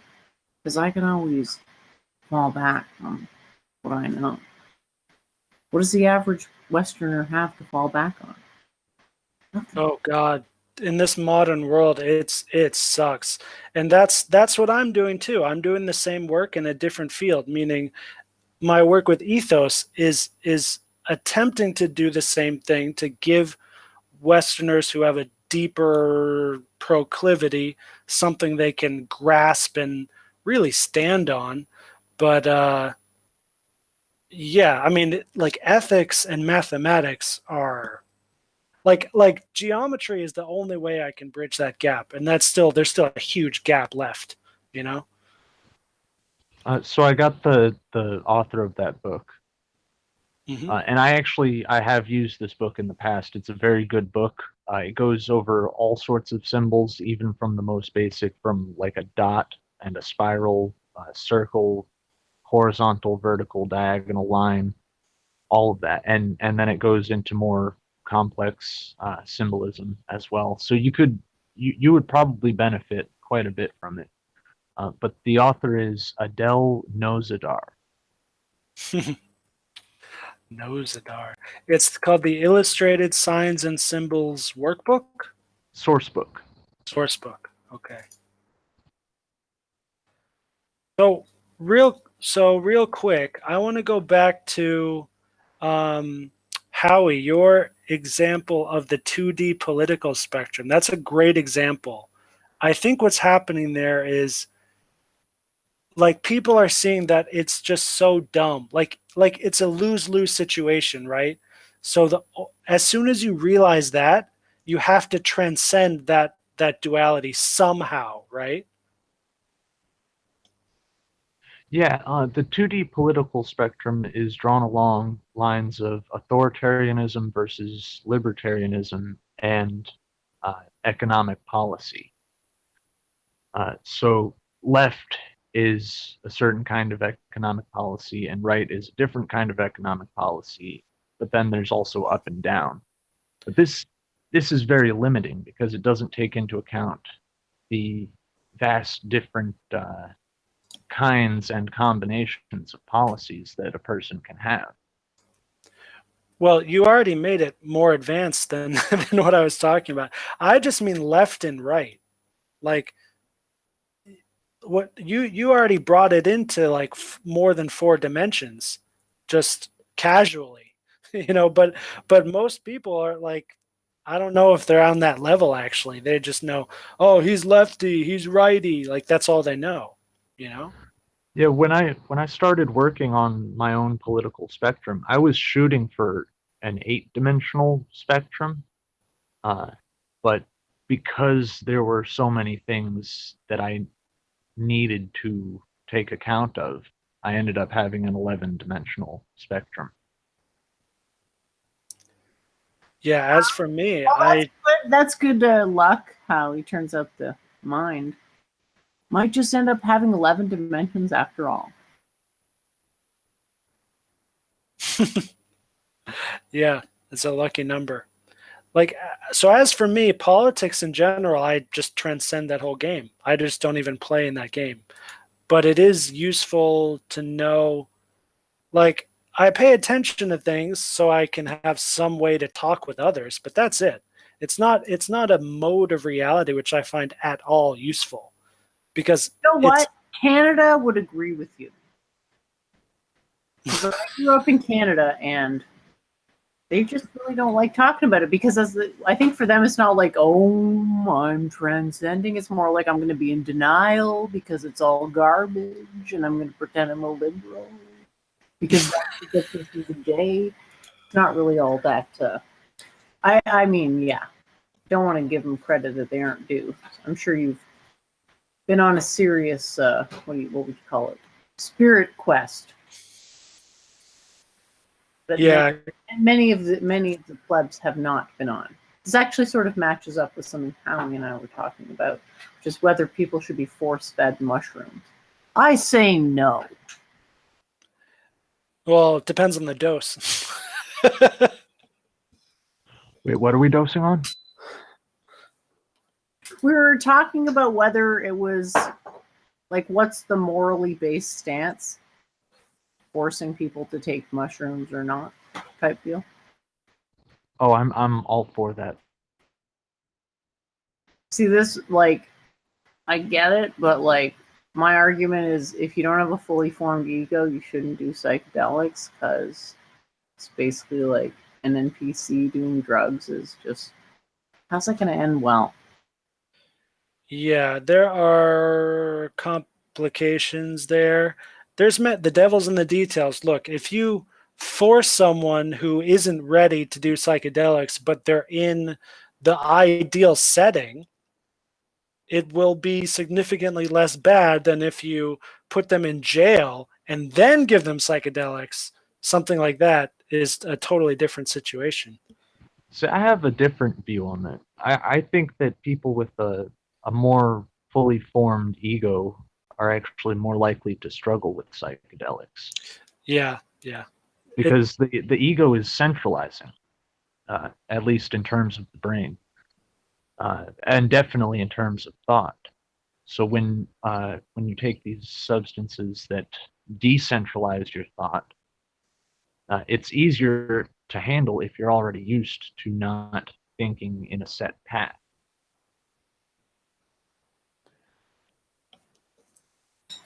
So, like, if you were going to give your dog a bunch of mushrooms, would that be a good idea?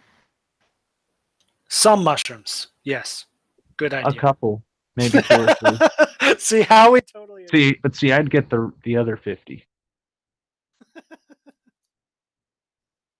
All right. Here's the thing, I think it would be kind of cruel. Like, anything past giving cats catnip is it's cruel, because it's like, you don't really understand your consciousness. Well, here, and let's like fuck with the root of your consciousness, because it's going to be funny when you trip out and we can all laugh at you. Like, is that really good enough reason? I don't think so. I think it should be highly restricted, the use of psychedelics. And since I know people are going to do them, whether or not I say that they should, don't you think it's just better to control the situation rather than say, okay, let's just put in the drinking water? Well, it's better than fluoride, right? Or maybe it's not. I don't know. Like, this is so hypothetical. This is like never going to happen. In the Amazon, they actually give newborn babies ayahuasca. What the fuck, dude? Are you sure that this is some more Aryan Kang's trash you've been reading? Are you sure? No. I believe that. No, there's actually there's a lot of discussion about it. Even Joe Rogan has talked about it. Even Joe Rogan. Well, this changes everything. Now, I'm not saying that giving newborn babies ayahuasca is a good thing, but they have been doing it for at least a couple 100 years, and they still live in loincloths and grass huts, but they're not damaged other than that, if you consider that damage.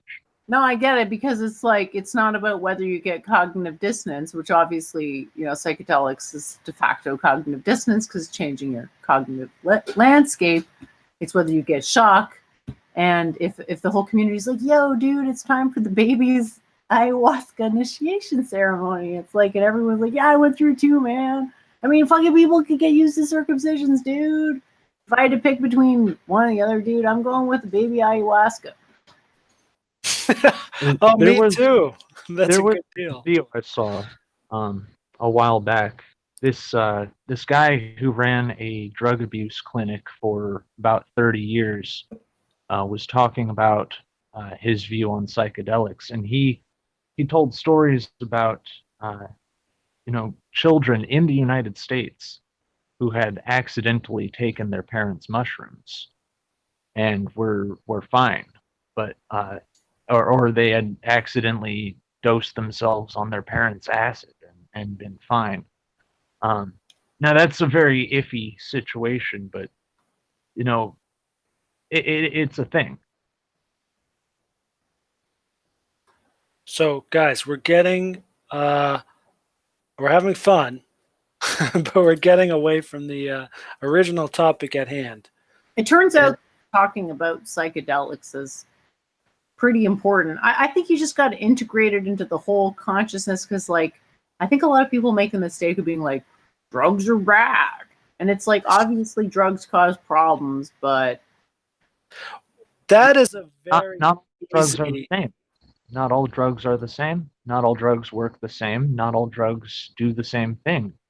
A lot of people can't even abuse psychedelics because they are actually the way they work chemically in the brain and the body prevents them from being abused. Yeah, they have a self-limiting aspect to them, which is the exact opposite of like heroin or cocaine. But the drugs are bad thing, for me, someone who actually believes that is so dumb I just won't talk to them, because that's something that's so easy to transcend that, like, I have to go back like so far to like remember what it was like living in that kind of dimension, as like there's so many obvious truths that refute that.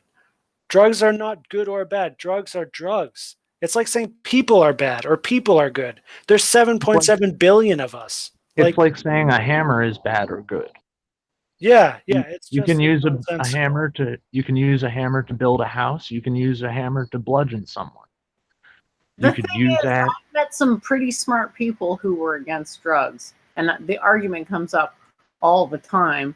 And I just defend against it. If you feel it's beneath you to defend against that argument, maybe you have a point. Maybe some arguments are just not worth getting into because the person doesn't have the capacity to change their mind. Maybe there's some truth to that. Hold on. There could also be a linguistic semantic thing here. So I'm using the word drugs very literally. If you're talking about narcotics only, that's a different thing. Like, when I hear drugs, I mean drugs. Like Tylenol is a drug. Caffeine is a drug. Tylenol is also a narcotic.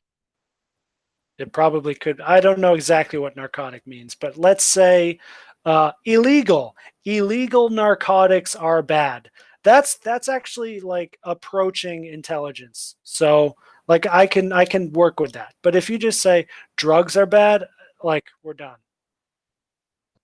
Well, if someone says illegal narcotics are bad, I would bring up medicinally beneficial and not actually harmful. I would then also bring up the fact that iboga, which is a dissociative psychedelic, has been shown to basically cure heroin addiction. Yeah, like, as if they're gonna listen to you. They're gonna think you're a fucking fry bag, new age hippie sack of shit. That's the point Ethos is making, isn't it? It's not even worth engaging because they're gonna take the moral high ground, and it's like, right. So in filth, and now you're gonna come in and judge me, and like, right. So if they want to take the moral high ground, then you can battle them on moral terms, and you can.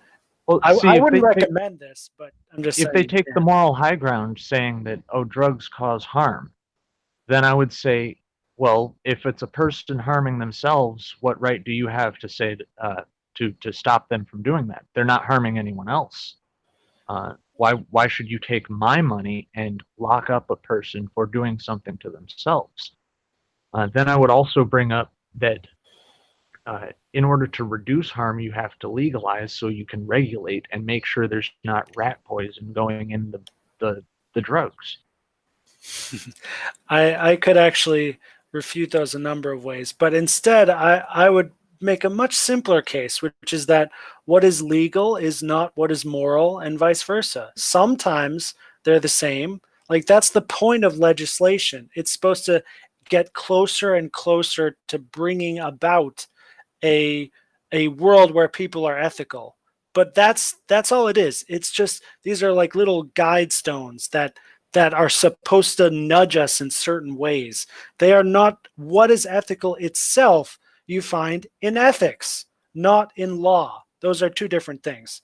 So saying something is illegal and therefore it's bad means you either don't understand legislation in general, or you don't understand ethics in general, or you don't understand how they're supposed to be combined. People don't really remember alcohol prohibition and all the violence that was committed because of that. And our own government actually poisoned at least 10,000 people using wood alcohol during Prohibition. Yeah, so that's Howie. That's one thing that I would actually use to refute your claim that drugs should be legalized, because then if it's in the government's control, oh, geez, that might be worse. It depends. So, for example, it's not so much in the government's control. It's more that the government just makes sure that people aren't putting shit in it that they're not supposed to. And that we've actually seen this happen with alcohol. There are regulations on alcohol. You can't put antifreeze in alcohol and sell it to people. Right. In terms of that physical health sense, I think overall you're right. With cannabis, it's a tricky story, but I do know that in the economic aspect of it, I guess that's a totally different thing. But it's now like people thought that, oh, it's legalized, now I get to sell pot for, and not get caught. And it's like, no, those are all multinationals that have completely cornered the market, and the government regulations have made it impossible for the little man to do anything in this industry. But overall, for me, it's still better. If you are a personal user, you can just get a few seeds and grow some plants in peace, and that's good enough, I think. I don't think it's good enough. I don't think there's any argument pro making it illegal. So I think making it illegal is a huge ethical violation that deserves reparations, frankly. Well, yeah, I agree. It should totally be legal, but there's still different. Like, to me, like, cannabis is not a drug; it's a plant, which can sometimes be used as a drug, sometimes be used as rope or paper. So it's a plant. So the idea of making a plant illegal is like thoroughly messed up. That's basically saying, one, God made a mistake, or Mother Nature made a mistake, or two, we are more, it's so wrong. It's so deeply wrong. It's hard to really say it in words. So I don't think Iboga and Psychotria. Iboga and Psychotria viridis are both plants as well. Yeah, so's Datura. Yeah, so's Datura. Oh my God. Oh, Datura. Sorry. Oh, so is the plant from which cyanide is made.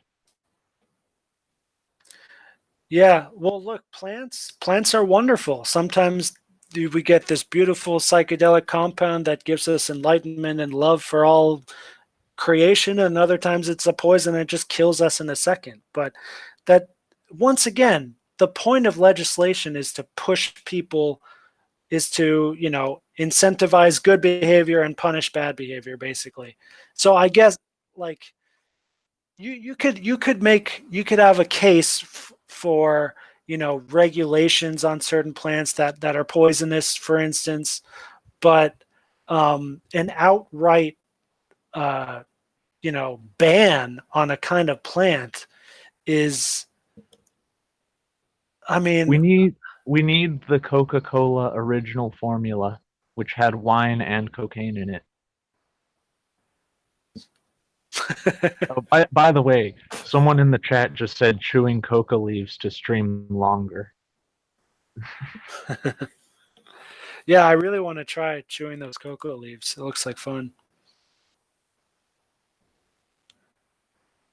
So, I'm not sure about, if I was made Grand Supreme Theocrat, I don't know exactly where I'd fall on cocaine. I think I would have to do some scientific research. So basically, if people wanted it to be, I don't want to say endorsed because I'm not going to endorse drugs, period, but not endorsed. Speaking from personal experience, the scientific research is very heavily skewed against it. Science is lame. Well, like science, you mean like reefer madness type science, like as in fake science, or like real science? Exactly. I don't. Reminded of something. I just got reminded of something, and I think it's valid here. Okay, so you remember Bill Nye the Science Guy back in the 90s? Oh yeah. And how Bill, how trippy that show was? And I don't remember. Did you ever tripped out when I was 8 years old and watching that show? No, because I didn't know. No. Trip out. No, but like how, like the way that the editing was, it was like it was like a drug trip, basically. Or like if you ever watched Sesame Street. You know what? If you ever watched Sesame Street in the 90s and you saw those trippy visuals on the little shorts they had. You know that there was actually a psychedelic revolution in the 90s? Probably a psychedelic revolution going on every 10 minutes, but go ahead. Well, I came to after I realized that there was a very large uptick in usage of psychedelics in the 90s. I looked back at these shows that I watched as a kid, and I was like, "Oh my God, it makes sense now."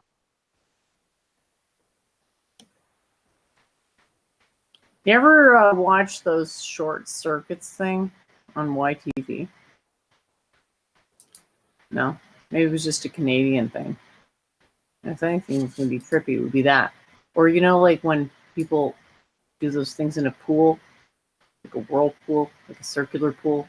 A big guy walks around in circles for a while in a big pool, and it makes like a giant.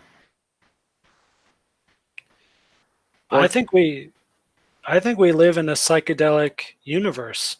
I think, yeah, like the more psychedelic the discipline is, the more I think it's true. That's probably why I'm into Hinduism. That's funny. It's the fucking opposite with me. The more somebody tells me they're into that psychedelic shit, the more I'm like, you're fucking just fucking fry bag. I'm not saying I think you're a fry bag, because at this point, I think anybody who gets in touch with me is cool in my books, because there's a lot of people that fucking hate my guts, and Howie can probably attest to that, but I'm not lumping you in with them. I knew there were a few good apples, but I feel like that bag is mostly crap apples. If in terms of like a social sense, I mean, yeah, like, look, for me, I haven't fully fit in any real community. Maybe like judo. Like judo people is probably my number one place. But yeah, like, so the problem with the hippies and the psychedelic people in a social sense, not intellectually or another way, but in a social sense, there's this Pollyanna there where it's like, oh, just like be happy, just like follow your excitement, and that's all there is. Hey, and there's irresponsibility there, of course, and it's still a really fun way to live, though. But Yeah, you have to do it right. Like the ancient shamans, or ancient Egypt was big into psychedelics, and they treated it as what it is, a sacred and really difficult part of reality. Ancient India, of course, had soma. Like, this is like, there's definitely something there. Otherwise, it wouldn't have been a thing for humanity, for all of humanity. There's actually a theory that cows became sacred in Hinduism because mushrooms grow out of their shit. Yeah, I think there's something there. There's actually a lot of special stuff about cows. And another thing people need to realize is, like, people have this idea that, like, oh, cows are sacred, so people worship cows. Yo, I've been to India. I've been to one of the most special temples in one of the holy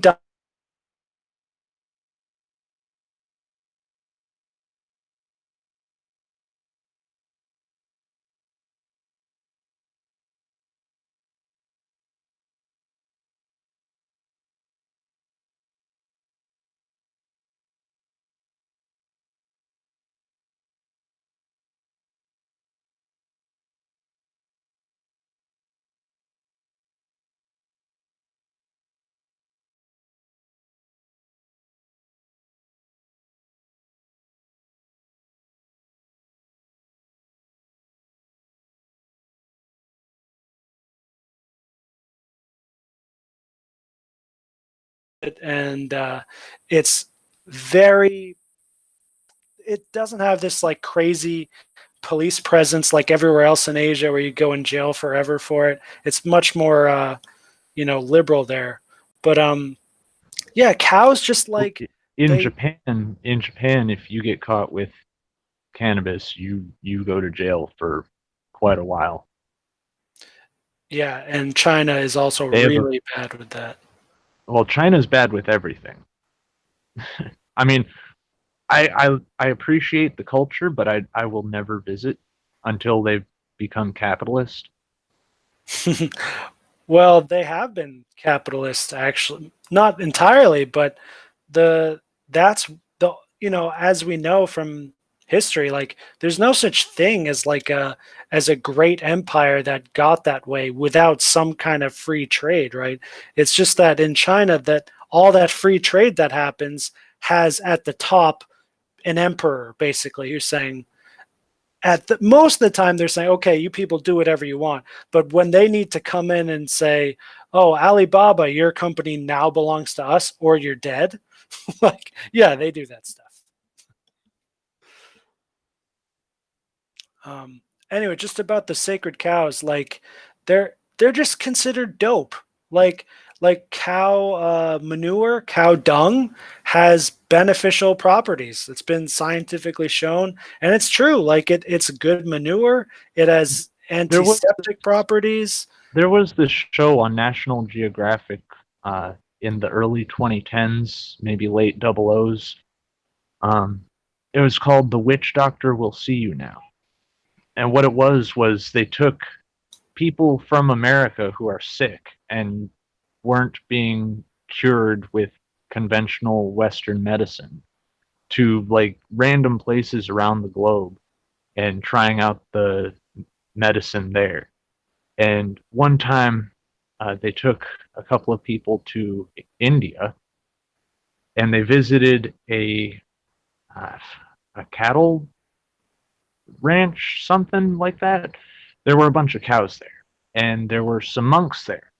And the monks, they made this mixture. It was cow's milk, cow urine, cow shit, and cow blood. And they were like, here, eat this and you'll be cured. Well, did it work? Well, one guy didn't take it. The other guy took it, but it didn't work. And the other guy that took it, he didn't have anything wrong with him. He was the host of the show.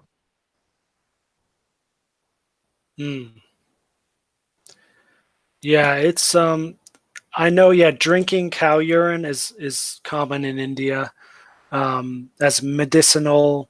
It's like Ganges water, it's like sometimes it's a medicine, sometimes it's a religious thing. It's somewhat commonplace there.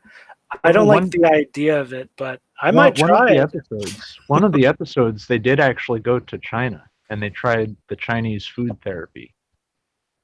And they went to one of these shops and they were just looking around at all the stuff there. This is kind of tangential now. But there was like bear penis on a stick and 3 penis wine and mouse wine and stuff. And they drank the 3 penis wine on camera. And the host of the show drank it and he was like, "Ooh, that's creamy." And the other guy was like, "Don't say creamy when talking about this shit." Yeah, I've done some of that crazy Asian food tourism myself. Yeah, one time I had really bad diarrhea for 4 days after eating some kind of intestines or something. Got to be careful. Oh, I actually have done a lot of food tourism right here in the United States, especially with Asian food. I actually used to have a friend who technically had triple citizenship because he was born in Hong Kong when it was still under British rule, so he got dual citizenship there, and then he moved to America and got citizenship here. Wow. But his mom would always make traditional Chinese food for me. Like, she loved me or something. I don't know.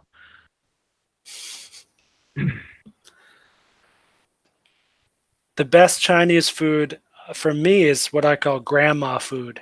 It's never what's in the restaurants. It's always what mom or auntie or grandma is cooking at home. The simplest dishes with just rice and a just bunch of dishes on the table. That is the best way to do Chinese food, I think. Oh, dim sum. You ever had that? Yeah, I had dim sum here in Hong Kong like last weekend. Dim sum technically refers to 2 different things, but both are also the same thing. Because dim sum is the dumplings, but it's also like a brunch where the dumplings are served. And there was this place out in California that I went to. It was a dim sum place, and we went there for brunch. And we fed 4 people, including myself, which is saying a lot, until we were all stuffed for $25. So I'm looking at dim sum in Chinese. It's really, really cute characters. It's Dianxin, which that's Mandarin, but it literally means like a little heart. It's so cute. Like this word is so adorable. Like, so Xin is the normal word for heart, but then dim is like, it's really hard to translate. I mean, okay, so they call it drop. That's the best translation, yeah. A drop of a heart. Aw, it's like little sweet snacks. Dancing. Well, from my understanding, they do like fry the dumplings, so that would make sense. They drop the dumplings into oil. Yeah. So that's how Chinese works. You have these like, it's always grounded in reality, like a physical action, something you can do, like dropping it into oil, but then they take that action and then make a deep concept out of it as well. Sanskrit also, like yoga, is the same thing. Yoga is like a thing a farmer uses, but it's also the path to enlightenment at the same time. Well, yoga is just a system. I mean, that's the closest definition, the closest translation of the word yoga into English would be a system. I think, well, there's 2 definitions, right? Because there's 2 meanings of it in Sanskrit. One is the yoke, the physical object that connects two bulls together.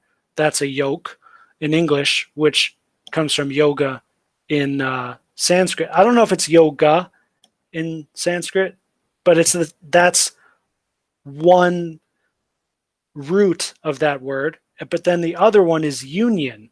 So you have this physical object which connects two bulls together, and then there's the idea on top of it of uniting two things, or just unity in general, and that is yoga.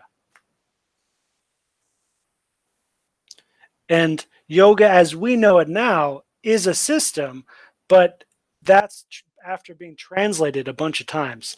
At its most simplest original level, it's just a thing that connects two bulls together. That's actually yoga.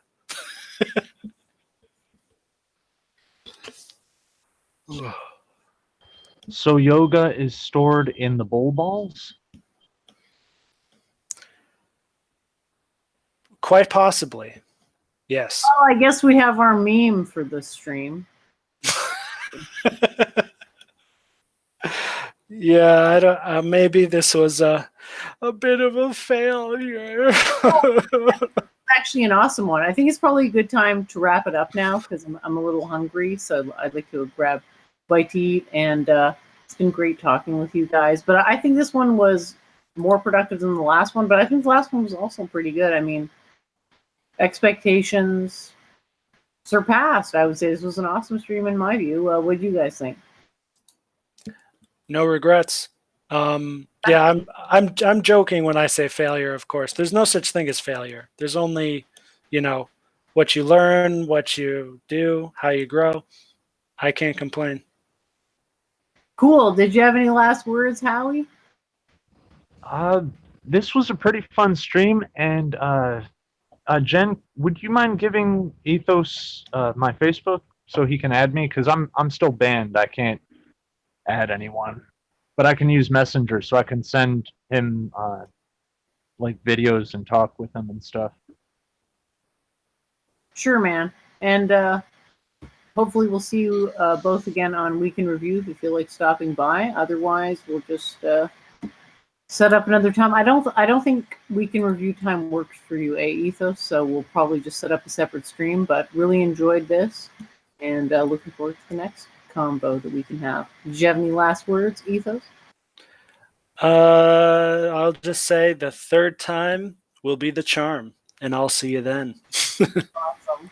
Thanks, everyone. Thanks to the audience for tuning in, and look forward to Week in Review. That'll be Sunday, 8 p.m. Eastern Time, and talk to you all then, if not sooner. Bye-bye for now. Yeah, but that's just so to say, a worthless opinion of. It's so important that she can't be told, she won't be told that it's wrong. And bringing it back to Church of Entropy and her attack dog Gandalf the White. Why don't you learn to shut up and fuck your goddamn logic? They control the media, and the media is capable of making the sheeple believe in anything. Yeah, I don't mind. I mean, we've had these streams, and I've been doing with Church of Entropy, and she's been bringing on new people, and like we did those streams on like stream etiquette. We walked through like the technology. I have like very strongly negative opinions of the kind of Brundle clique. Is she trying to garner herself cult prestige by associating herself with a retard?